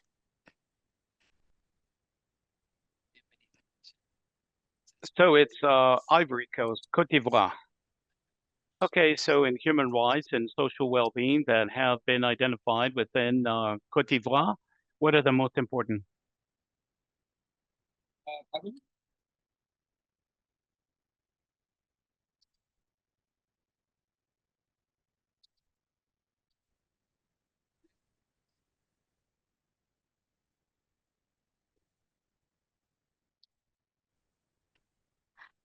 Now, concerning artisanal miners themselves, their health, their security in the working place, we actually saw that they don't even have the equipment necessary on an individual basis. There are some of them that are working with mercury without any protection, without any security measure, and that is something that is really impacting the artisanal miners, and the violence is another problem. The violence on site, many times there are aggressions and lynchage and murders on some sites. So we can also say that some young workers come from sub-regions, from countries, neighboring countries. And for most of the time, we need to document the matter of forced labor. I can't say that they are submitted forced to forced labor, but it's hard. We might need to document and to ensure that these persons that are on these sites are working freely, in respect to all the necessary working conditions. Another aspect concerning the gender aspect, gender-based violence. We need to say that I am on a mission. I'm from a place in particular. So we've been talking about that today, and many times, most of the times on those mining sites that we saw, the women say that they cannot come to these sites.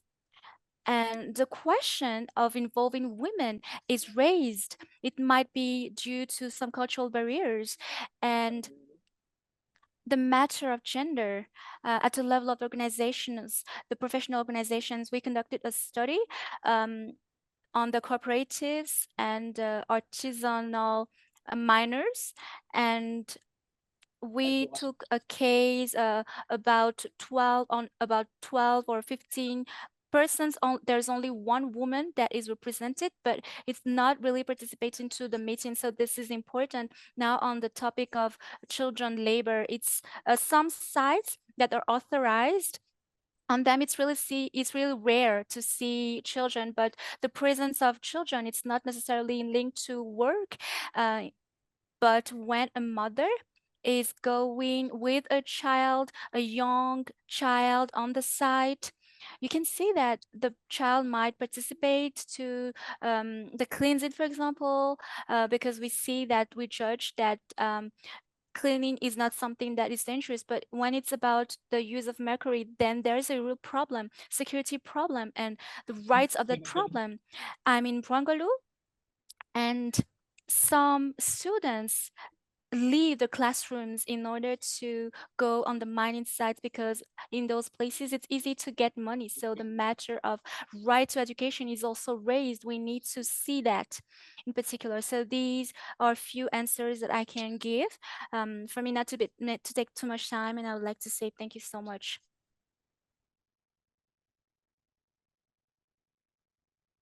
Well, I really can't add anything else because that panorama given to us on human rights and social well-being is very complete.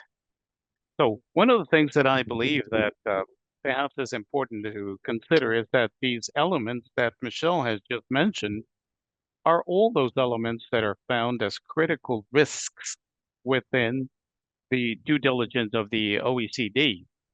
These are risks that have to be addressed ASAP. So thank you very much for that, Michelle, because very succinctly you've shown us what human rights mean for you where you are. Okay, so now another challenge we have is how to document this for the miners. For example, over here, and I was told twice that you're working with cooperatives. They have statutes, internal work regulations, general assemblies, and all of these issues are, well, things that we can employ to showcase that we are complying with certain standards, human rights standards. For example, we can show you here a sheet of paper of an internal work regulations created by a co-op. And this co-op, to comply with these requirements at the human rights level that are proposed within the planetGOLD criteria, have provided an update where they've stated that there is a forbiddance of forced labor that is happening within the mines that fall within the cooperative.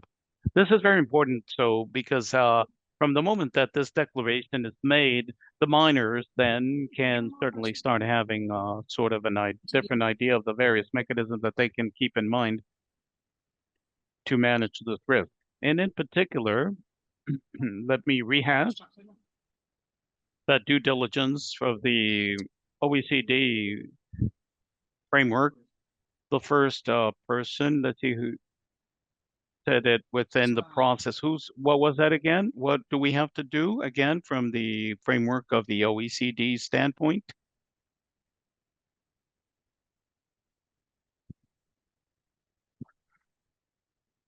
Let's see if you can recall that.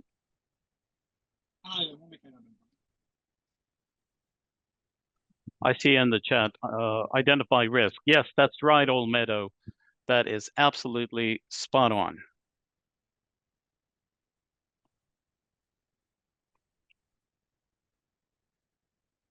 Okay, what Michelle has done as well is perfect.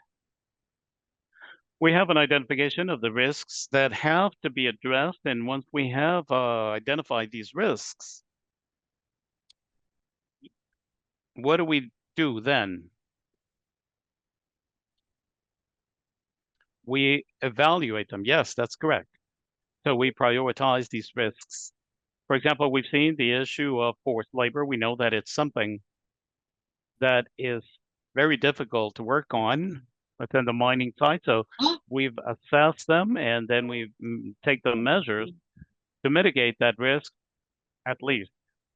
So among the things that can be done is to update the working regulations to have a declaration that helps the miners to see that there are certain rules to address this risk within the co-op. Mauro was also telling us that one of the things that can be done are trainings on this topic.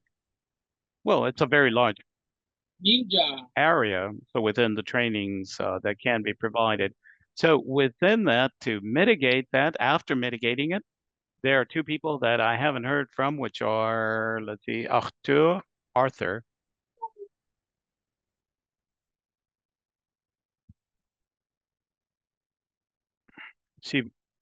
Arthur, s'il vous plaît, after mitigating, do you remember what we have to do?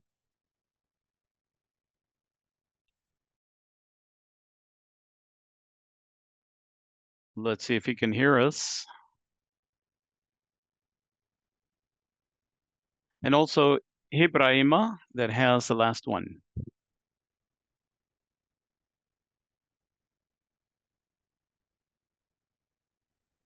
Can you hear me?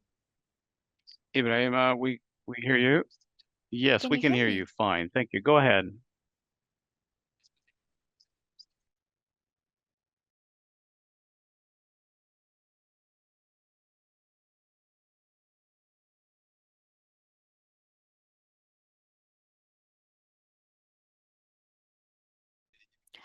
Okay, thank you. This is Ibrahima. I think that after mitigation, we need to have a plan, an action plan for the monitoring of these risks. So this will help us to mitigate the risks. We also need to have the capacities to communicate on these risks and the measures for the mitigation.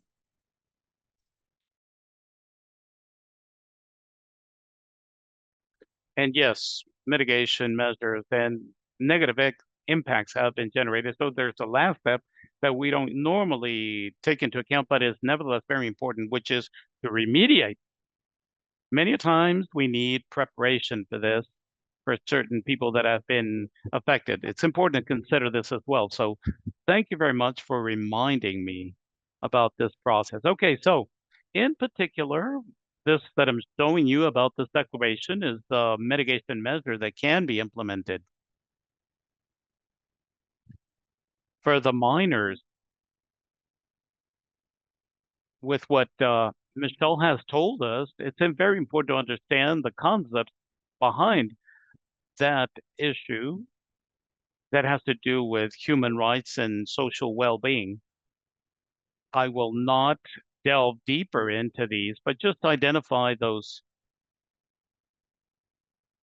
actions to mitigate or rather prevent human rights violations and forced child labor. And anyway, and to see whether you have seen within the supply chains, I'm sorry, he says no, within the organizations, mining entities within your countries that see this as a first priority issue to be addressed. But normally the fact that we have a gender focus will certainly help. Again, one of the things that allow us to do this is to understand that whenever we're working, we're not only talking about males, because the dynamic when we start including women, then we realize that the manner that we're going to mitigate the risk with, it has to be adapted because the conditions, the situations and circumstances are not necessarily the same. It's also very important to have local regulations within the country and very well configured. For example, in Burkina Faso, I know that a lot of the dispositions and stipulations on child labor done in the country are very important. They are very much aligned with the WTO, and they help us to mitigate this risk along the way. So if you also have the possibility of knowing a little bit more about the laws and the decrees even related with these various issues, then I think this can certainly help us later on to work on these matters. Now, regarding the documentation, you have a very interesting example here. So let's continue. Now, one of the things that I think is the most important one is to have images.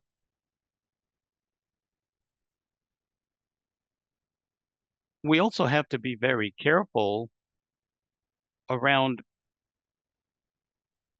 trademarks. Whenever you're using images that are protect it. You have to be careful. Another important thing that we haven't mentioned from the beginning, but if you do take these risks with a perspective that is rather positive, in the talks with the miners, you're going to have further possibilities to gather more information. Instead of talking about child labor, to have more issues about whether they employ children, it's better to talk to them about children's rights, for example. So we ask whether there is child labor in your mining site, for example, and that this could be stigmatizing to just ask it this way. And the person might feel uncomfortable if they're stigmatized, then they're not going to provide a lot of different answers. But rather, if you ask them, what are you doing to protect children's rights? So change the manner how you frame this inquiry. And this can help you to obtain better answers. The same thing happens with the issue of gender-based violence. The people are more apt to answer about what they're doing in a positive manner than to justify the negative things that are happening. So instead of talking about gender-based violence, again, what are you doing again to promote women's rights within your territory? Or what are the mechanisms that the ladies are implementing to protect themselves, instead of asking whether there is gender-based violence and statistics? So I think that is very important whenever we're talking about the topics that are related to human rights and social well-being. As a matter of fact, here are some of the elements on introduction. We'll know more on that. And of course, we have to validate knowledge. Whenever you ask questions, you have gather information from the miners. This could be very useful to confirm the information that you have also shared, to see whether everything has been well understood. Again, you have an example here that is being proposed to you. Likewise, if I ask you at the moment, what is due diligence? It might be different to ask it rather than to ask, what are the steps have been assigned to you at the beginning of the session? We can make them easier to understand, easier to digest the knowledge that we want to implement. Thus far, any questions? Anyone?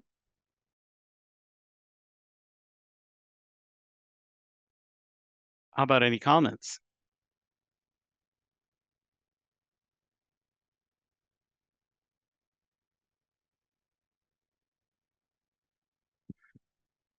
Is it clear what I'm talking about?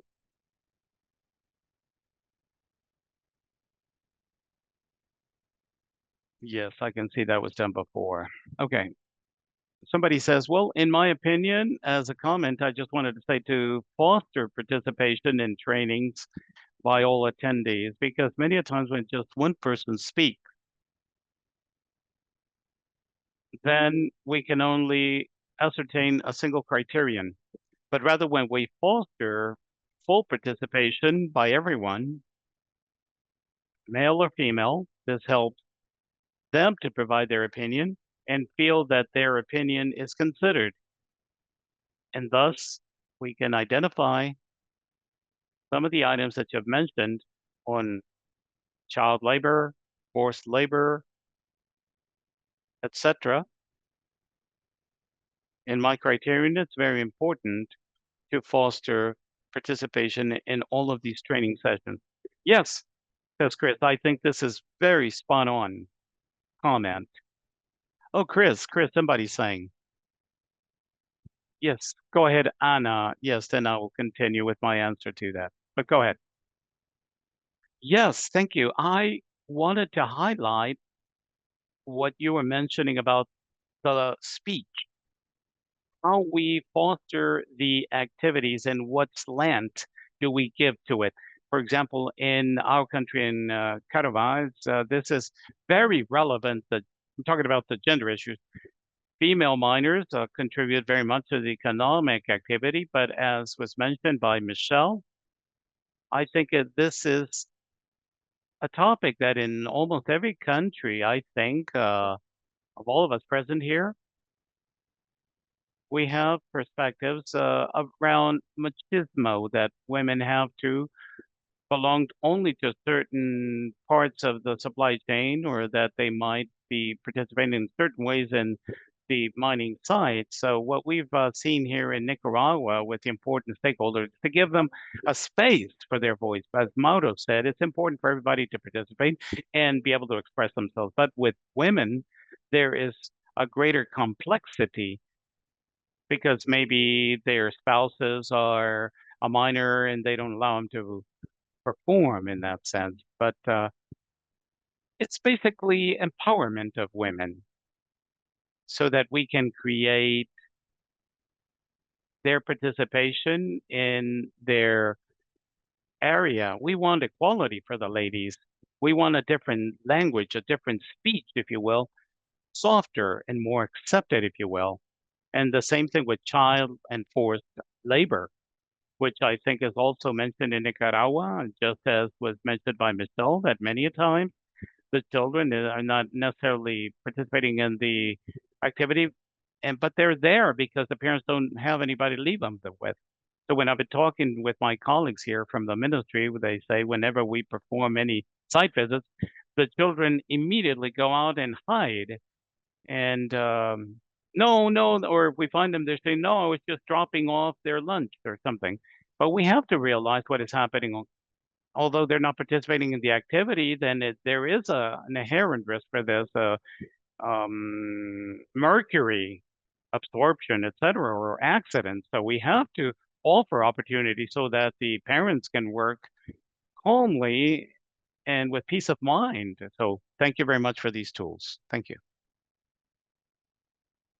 If allow me to answer to these two participations, then I'll give the floor to Anju. The participation issue is very important, and then I will ask you to think about these participation, not really as training issues, but as rights. You're going to be learning so much with them as well. I think this is essential, because when we start thinking about this manner of working things, the opening that we have to identify the risk is essential in our due diligence and much more effective. So instead of seeing it as training, let's see it as a dialogue. And what you said, Anna, many of the things that you've said are very spot on. It's very important to consider these spaces with women. Yes, we have to do them in spaces that are different from those of males, because as a matter of fact, that's where we can understand about what's happening with a softer speech, as you said, more adapted, if you will, to address certain risks. And last thing that I believe is very much correct is starting from those examples that you gave me are examples that are precisely the ones that we have to comment on with the minors, so that we can all land them from human rights, from to child labor, then to going on to, no, I was just around here to bring my parents lunch.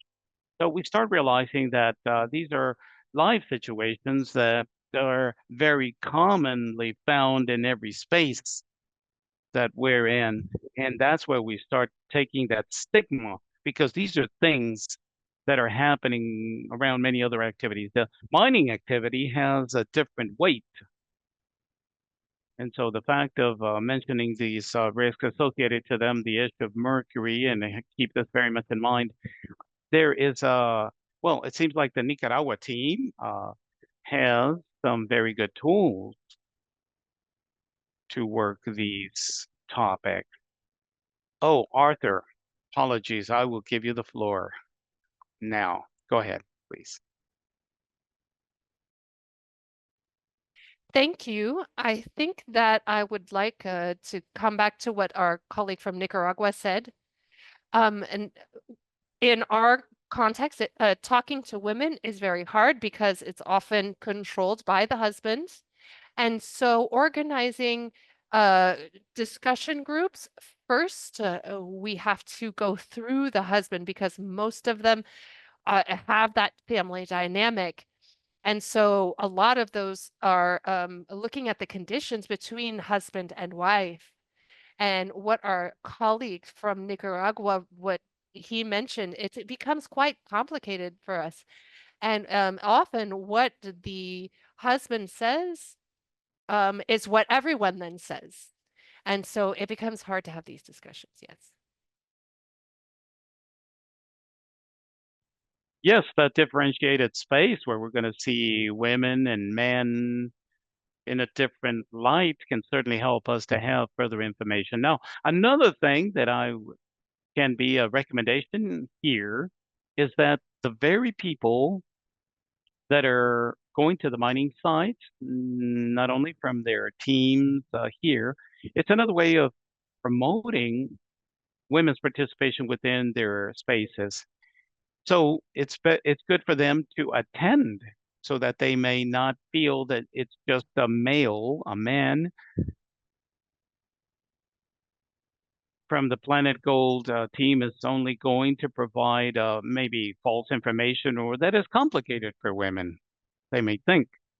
So to try to have within their team ladies who can participate in those spaces and can also create that dialogue with the male and females to perhaps facilitate that they can capture the input from the ladies. This is another thing that can be recommended here.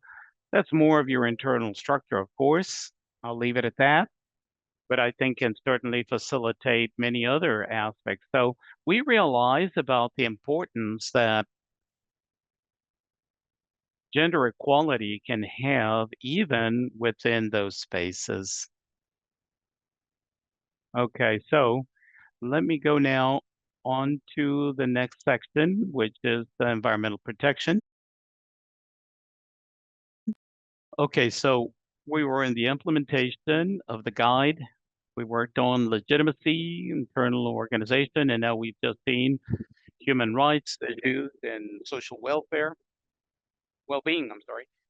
And now we're going to see environmental protection, and we'll continue with mercury elimination. Now, let me come back here for you not to forget about the fact that you have charts here that before every session, we recommend you read because it contains a lot of the information we've addressed recently, and you're going to see them within these portions that have to do preparation and recommendations. The space area is a place that you can feed and fine tune within this guide to better adapt them within your own spaces.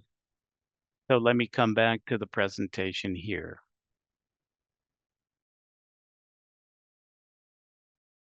This presentation has the following elements: introduction, benefits of addressing the environment, protection from mining activities. What does environmental protection mean? There are many topics included even within this topic.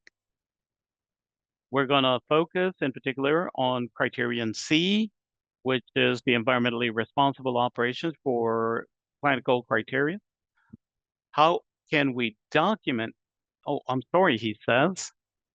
How can we work on those criteria that are liaised with environmental protection? And there's a work portion that is done in high conservation areas that we have to consider as well. So regarding the benefits to work, the environment for miners, it might just be important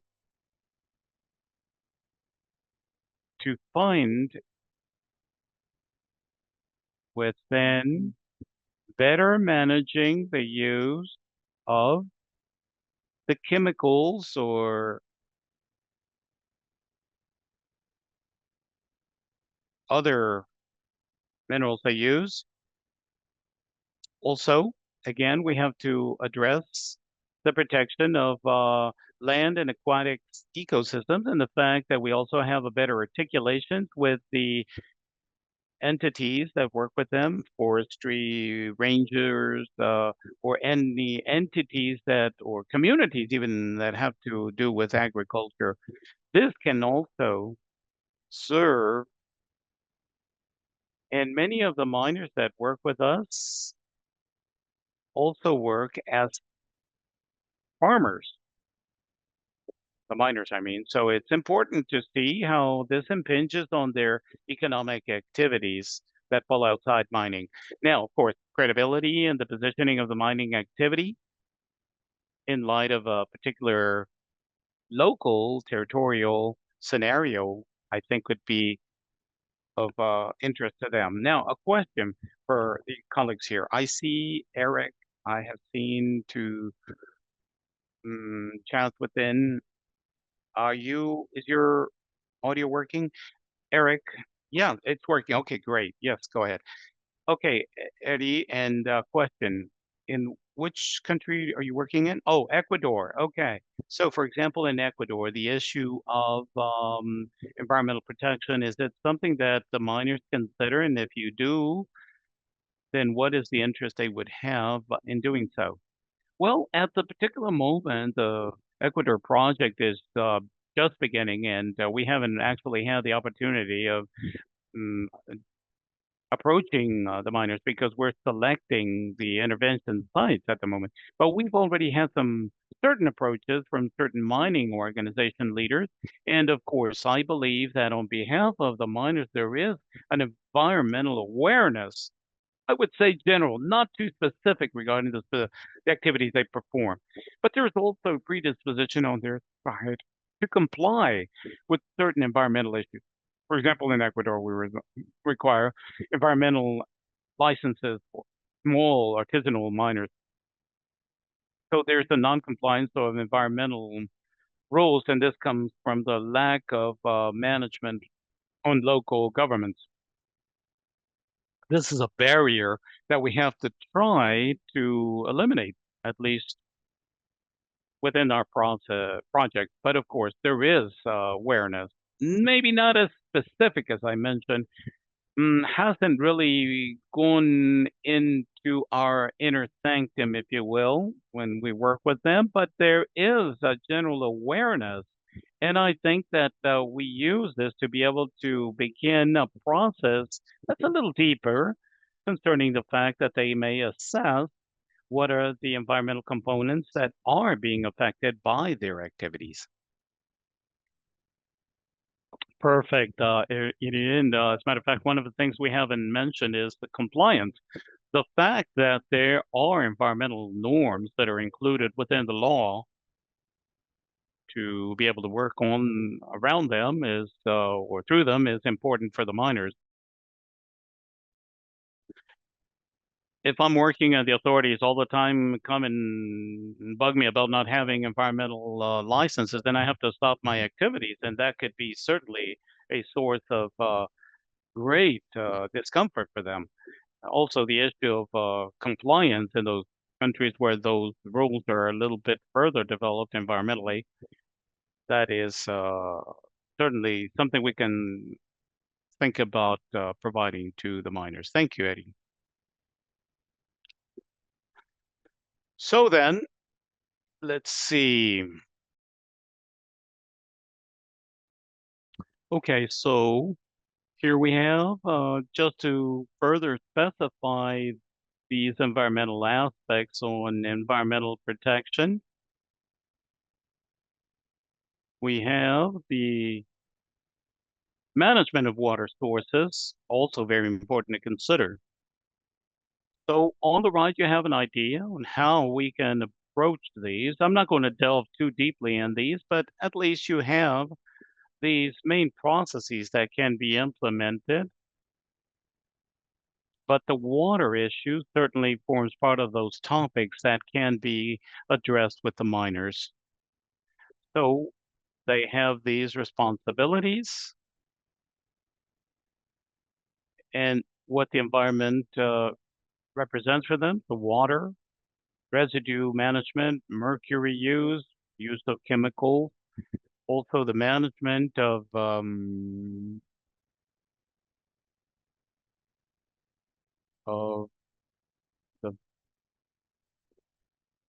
the green areas, and also compliance factors. All of these topics are included with environmental protection, and this is what we will have to work with the miners around these issues. Again, once we mention dialogue again, it's very important to understand what the environment represents to them, and also to expand or to reduce the scope therein. A lot of time, the people tell us this is what we feel is environment, and when we see where the topics that we have to address, then they said, "Oh no, too much, too many." And so, if we can specify what the environment actually is reduced to through some specific important topics or specific measures that we can implement, it's going to be a lot easier to work progressively in the compliance of this criterion. Here are the strategies and the mitigation measures that can be implemented. Now, for this, the material that we have for training regarding compliance and environment, we have images, and the videos are going to be very useful for documenting compliance. So want you to keep this in mind. And of course, the recommendations that we provide to work on this, we have to use visual resources. For example, closed circuits for water sources. When we process the minerals, many a times there are miners who have never seen this. So just demonstrating certain closed water circuits and knowing that we can employ these are things that are going to be helping us to work on these issues rather than just try to explain it to them. Of course, in this particular case, there is prior knowledge on environmental issues that it's important to brandish regarding regulations in the country or high conservation areas that exist in the countries and how to know about these. And these particular areas, I think we lost Chris. Oh, here we go. That require very important inputs. And again, over here, regarding the methodologies that can be used. I think we lost him again. Yeah, the signal is coming in and out. We lost Chris. Okay, I hear you. Chris? Let me check on the WhatsApp. Okay. 1 second, everybody, please.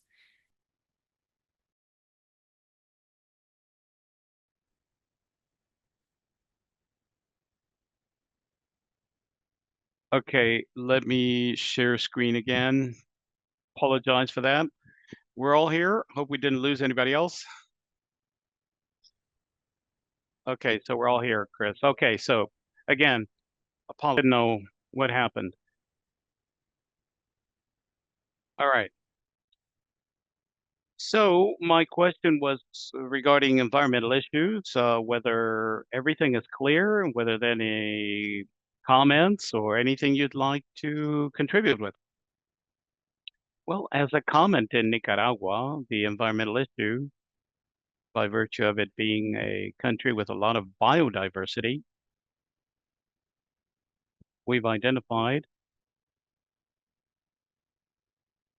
contribution of small mining is important, and the miners use trees for some of their structures. So they're spelling definitely, and with issues of reforestation, instead of for them deforesting woods, the signal is a little difficult. Okay, but we're trying to regenerate the environment because in reality, this is a chain that transcends security. It's just we don't use wood because of lack of money, then they generate the possibilities of generating accidents. So the idea would be to make them understand that reforestation, although will regenerate the environment, will also improve security and safety within their operations and also has something that considers various different developmental sequences within the mining operations, but it begins with an important point, which is the attitude that the small miner may have to reforest with quick growth species as to not deforest the areas that they are working in. Yes, excellent, excellent. Thank you for that. I think there are no more comments. Anyway, very, very interesting comment. I couldn't have said it better. So thank you very much, Mauro, for that comment.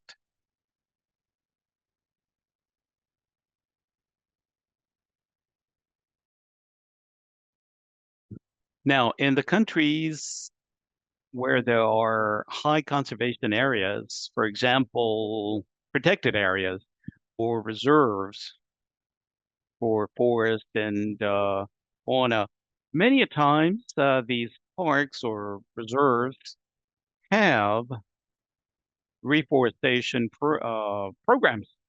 And many times the miners and the authorities themselves are not really aware of these. So we can collaborate within these protection areas with the miners so that more than just a reforestation effort for quick growth trees, they can use other species that are certainly endemic to the region to keep this in mind. In our case, we have done so, and it's been a tremendous success. All right, I will talk about the mercury elimination, which is one of the most important issues for the planetGOLD criteria. So we'll conclude with the last presentation here. Mercury elimination. For this, we have a chart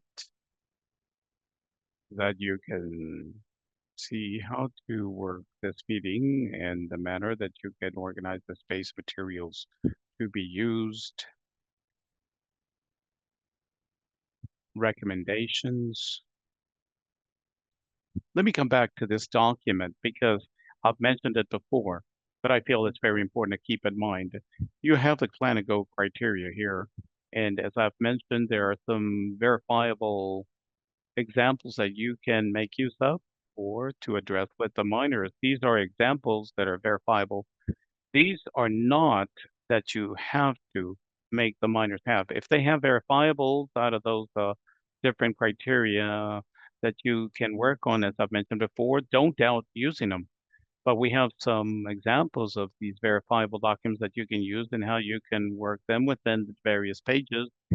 And also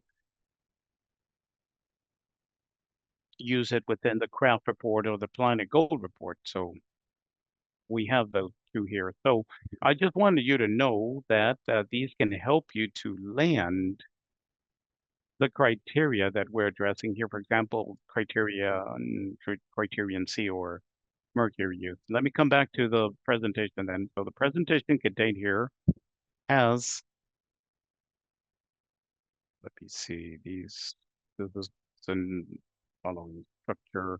We have an introduction, what mercury elimination means, and these criterion A1 and A2 that are related to the use of mercury and other chemical substances, and finally the document having to do with compliance and best practices for managing contaminated and non-contaminated tailings.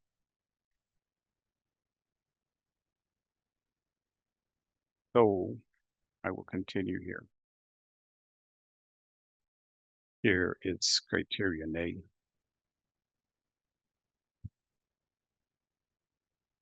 You have the management of residual waters and the use of mercury. Here is the manner how mercury is processed. And the ore is processed without any mercury, and there has not to be any type of leaching of the mineral and minerals that previously have been contaminated. This is very important, and the miners have to be clear on when we're talking about planetGOLD criteria. Once again, this doesn't come from, we have the Minamata Convention that we follow in various stipulations, and the idea is to use these if we require further input on these criteria. We can also use within this agreement. So having these benefit plans that do not use mercury and they use the cyanide that have to also be not used. So we have a few processes that are also happening to work on these residual waters. Verification of contaminated tailings management for residual waters. We also have a compliance plan.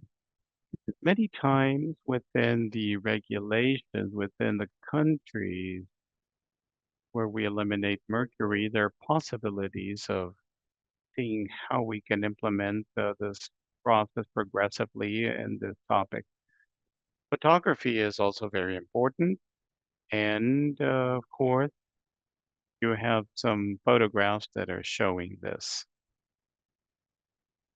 Now then, now on the objectives for this particular criterion, we have the importance of not using mercury, the effects of mercury,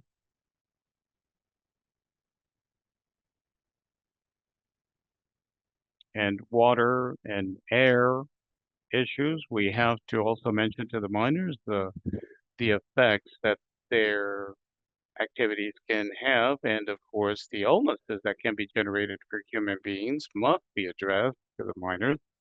Over here you have some documentaries, you have movies and photographs to facilitate the understanding of why it's important not to use mercury. And I think these are mentioned within the presentation. We also have the best practices for the processing and management of mercury-free tailings waste that we foster as equipping and manners on what's it called?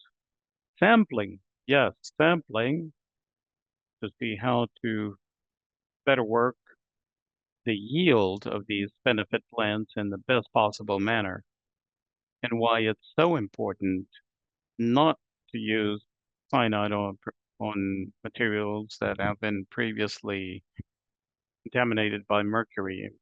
Also, the document that we have and images, the flow charts as well for how we transform the mineral, the ore done by the miners can certainly document this compliance. And then everything that we can make more visual, more patent for better use of mercury management can certainly be mentioned there. Again, we have the materials, and then finally we have the recommendations that we provide on mercury-free technologies, elimination thereof, and finally management of contaminated tailings with those waters. So again, I will take these, let's say 20 minutes or so for Q&A, if you would like to build upon on certain elements. But the idea is so to also have a more general discussion on everything we've commented during this day's session and see how we can improve upon the implementation of that toolbox. So I will give the floor to Anna. Well, thank you very much, Chris. Very interesting. I just wanted, regarding the specific issue of mercury reduction or use thereof, I think something that's very important, as Mauro had mentioned before in his country, it's very rich in natural resources. And as citizens, we're all interested in taking care of the environment. But of course, I also believe that when we're talking about rural areas or developing countries, there is a thought about taking care of the environment and, of course, exploiting the environment. This is an ongoing debate globally, even not only nationally, but in all productive activities that contaminate or have a negative aspect on the environment. We have to provide a solution, nevertheless, and I think it's important, once again, the speech, the language on how this is presented. And then again, specifically in Nicaragua, something that we've addressed at length is the importance of expressing the profitability of using alternative technologies or mercury-free technologies, in the sense that they will increase their income, their revenue. So we create awareness, and we also demonstrate the effects that mercury could have in the environment and human health, but also at the time to benchmark the profitability versus their health. Thank you. Yes, I think that's relevant, and it is essential, as you just said. Whenever we do something, it's important to have that benefit back to them when implementing these processes. And this transcends thinking about profitability at the end of the day, because it has to do with the manner and how the miners are also extracting the ore and also benefited from their activity. If the miners have not done that sampling work or to see what's the best yield they will have at every chain stage at the benefit plant or up to sell, if they don't have calculations that they have to see what the best profitability can be that they can reach, we must work on that area first to ensure that whenever we address mercury, it's not something that is very disruptive to them. So what Anna has just mentioned is essential. We have to provide them and show the miners that, as a matter of fact, the use of mercury or those mercury-free technologies will allow them to have a profitability that is equal to or greater than what they're doing now, certainly. And those trials are going to be very important.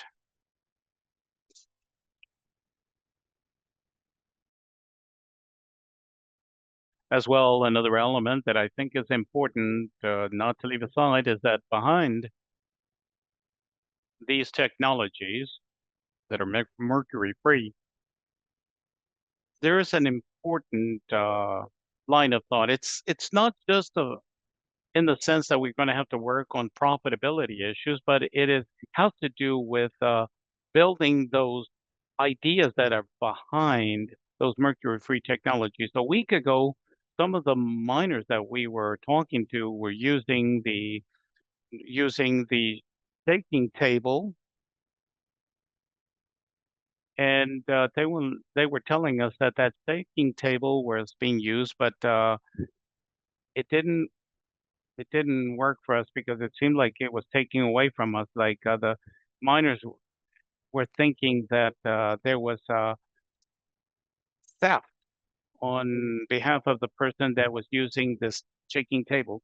This also has to do with the gold catcher. Yeah, the centrifugal. Right. So the miners would tell us that there are some things that we're not seeing. So perhaps the owner of this equipment might be stealing from us, and that's what they've thought. For example, that's what happened in Burkina Faso a few years ago when they used that centrifugal, that gold catcher, and the miners lost a lot of their confidence in that equipment or that technology, and it's very difficult to set it back up now because, of course, there's already a mindset that hinders the reuse of this. So more than just profitability issues, we have to think about deconstructing of those mindsets around these mercury-free technologies.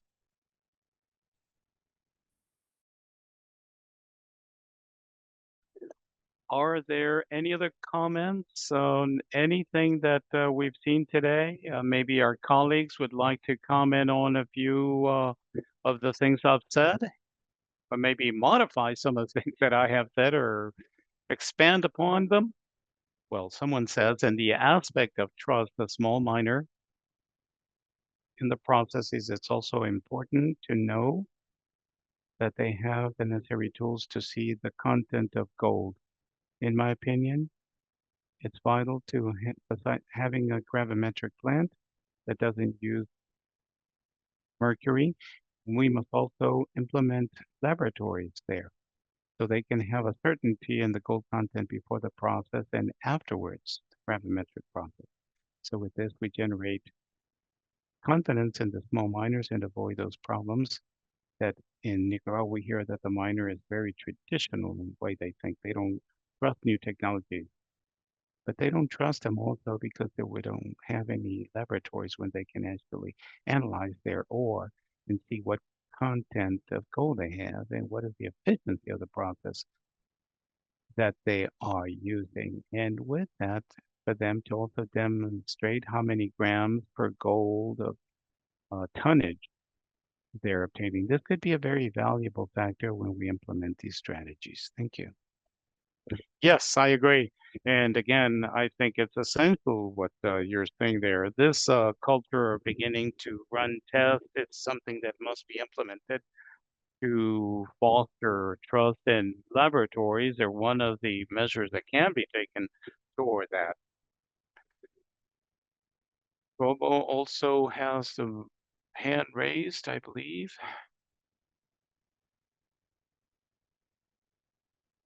Who raised their hand? Koval, can you hear us? I can't hear you.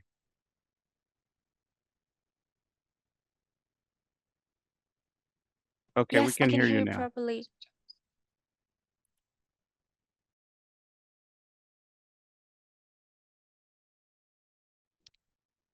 I can hear you properly. I just have two questions now concerning the management of the tailings from the mercury-free process. Can you please share with us some experiences on the management of these tailings? Because the experience I have is that we are promoting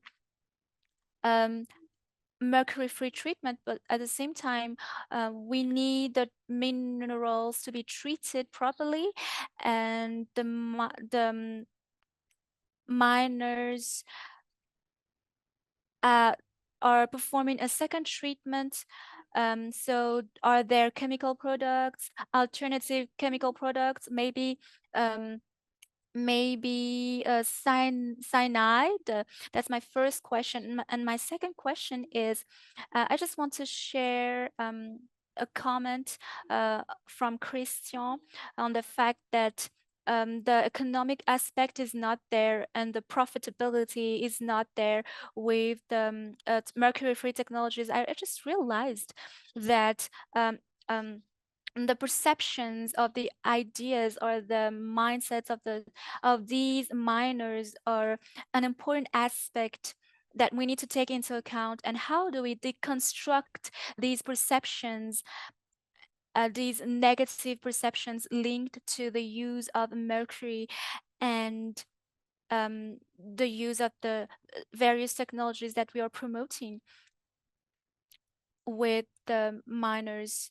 So that's my second comment. And my third and last comment would be, can Mr. Christian provide more explanation on the several indicators to measure the elimination of mercury? So could you please go back to that, because we are in a context, for example, where mercury is already used in almost all of the mining sites. So in that case, in terms of elimination or reduction of mercury, are there some indicators? Thank you so much. Yes, as a matter of fact, I'm going to make use here that I have the specialized ARM colleagues who can give us a hand, and I won't be the only one speaking. I think the answer they will give us are going to be much more precise than what I have provided. Perhaps, Laura, can you hear us? Yes, hello. Good morning, everyone. Yes, I'm here. Okay, great. Go ahead. One of the aspects that planetGOLD criteria has to do not only with lixiviation and leaching of mercury.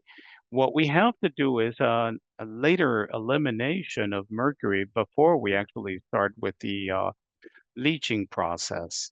I understood that you were talking about certain mechanisms to do that mercury elimination. Yes. So that elimination of mercury can be performed, and then I've heard that it's been done at a more study level, because elimination of mercury is rather costly. It can be done through copper cathodes to eliminate mercury. But when we talk about small and artisanal scale levels, it's rather complex and costly because the amount of tailings we might process. So a tip, if you will, that can be provided and that we have set forth in the slides is how to rather store in a controlled manner all of those tailings that contain mercury. Identify where we're going to store this tailings contain mercury with perhaps geomembranes and that do not have any contact with aquifers, and that they have certain ditches and other infrastructure that are far removed from the populated sites. Now, we can have the elimination of mercury. I don't know of any place where they've actually eliminated mercury in large amounts of tailings for small scale mining. Again, this is very costly. And these are the methods that we employ with cathodes, again, to eliminate it. I hope I've answered some of the questions. Yes, thank you, Laura. And there are also some equipment like the centrifugal equipment, shaking table with gravimetric methods. We have others that are mentioned within, such as the gold trap within the presentations has been mentioned. But before we put these into operation, what was being mentioned by our colleagues from the Nicaragua team, it's very important to put into operation all of these issues, because what the miners are going to feel is what we're seeing. So they have to see that there's a profitability that is greater. So you must take these into account possibly. But if we only begin by going into the equipment that this is what you have to use to eliminate mercury, it's going to be a lot more difficult to implement it. Yes, agreed. Yes, I agree.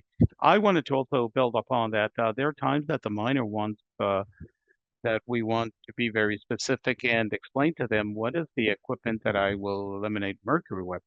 And it's not an easy answer for that because mineralogy of every mine site is different. I have to see the sizes and provide we have to, of course, realize when we provide this explanation, start with the importance of the analysis, because in this fashion, I can see exactly what the amount of gold is. So to sell this and to see how they start actually seeing the analyses within the mining projects. Thank you. Thank you, Laura. I see that Christian Arias would like to say something. Okay, so reinforcing that idea, the laboratories should have small equipment for metallurgical testing. They would have more tools for that then. We should not only know the amount of gold, but also the process that they can recover more mineral with more gold with. We can also provide more tools for gathering or recruiting the trust of the miner. Yes, absolutely agreed. Christian, yes, you can go ahead then. Okay, so well, yes, as a matter of fact, my comment is very much aligned with what Mauro has mentioned. From the experience that we as Alliance for Responsible Mining and as participants of the Planet Gold project here in Colombia, the UNDP team shared and built a container where the miners had the opportunity of knowing the analyses and benefit processes of the mineral that you mentioned, Mauro.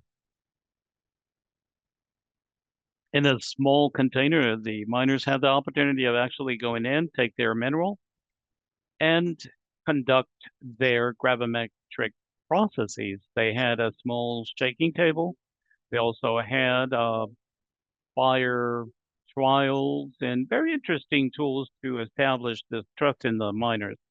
And these containers were shared in 3 different regions in Colombia where the project was being handled here. So I will share a video in the chat where we can explain the step-by-step process just to give you a better idea.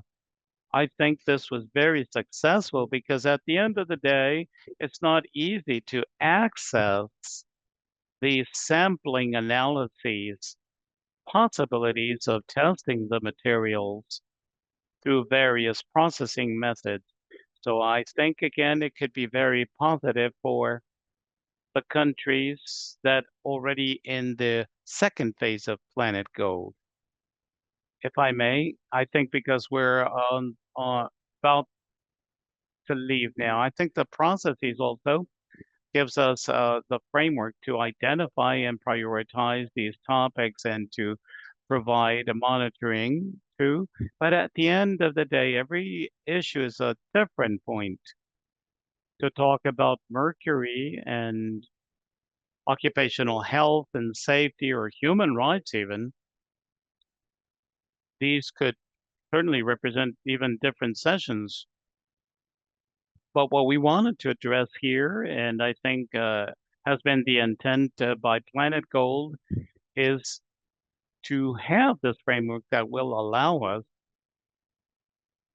to ascertain how these basic demands be handled, to work them with the miners, and to have peace of mind that we're working with legitimate agencies, and to also provide a follow-up to these improvement processes.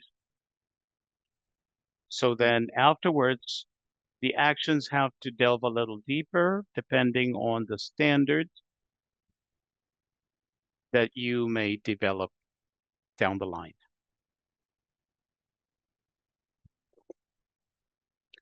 Thank you, Martin, for that, Martin.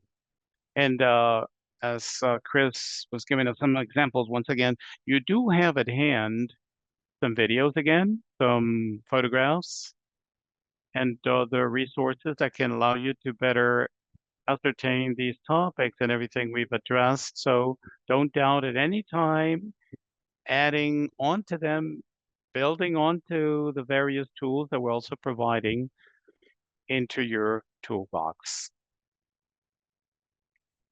Okay, I think that we are still shy 2 minutes of closing, so I would like to see if there's maybe a last comment or question anybody would like to do before we close our session today and get ready for tomorrow.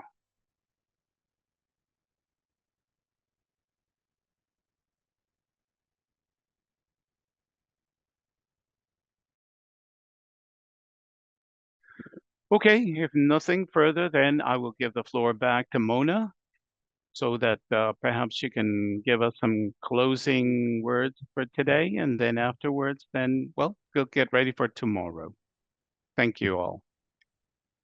Thank you so much, Chris and the team. Really appreciative of all the work that's been done to in preparation for this presentation.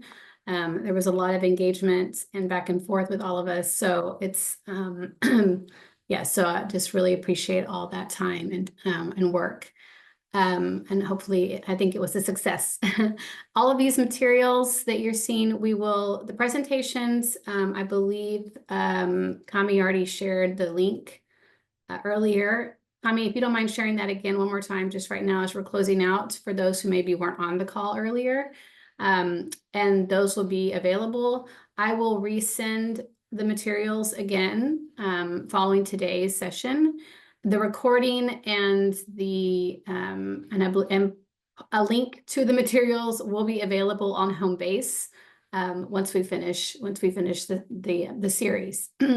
But of course, if you have questions about anything that comes up, don't hesitate to reach out to the NRDC team or, of course, to ARM as well. You have their contact information. Okay, thank you so much. We'll see you tomorrow, the same time, and I'll try to circulate those materials so that you're prepared for the topic for tomorrow. Thanks for joining, and thank you to the interpreters. Really wonderful, wonderful job. Thank you so much. Thank you. See, thank you all very much.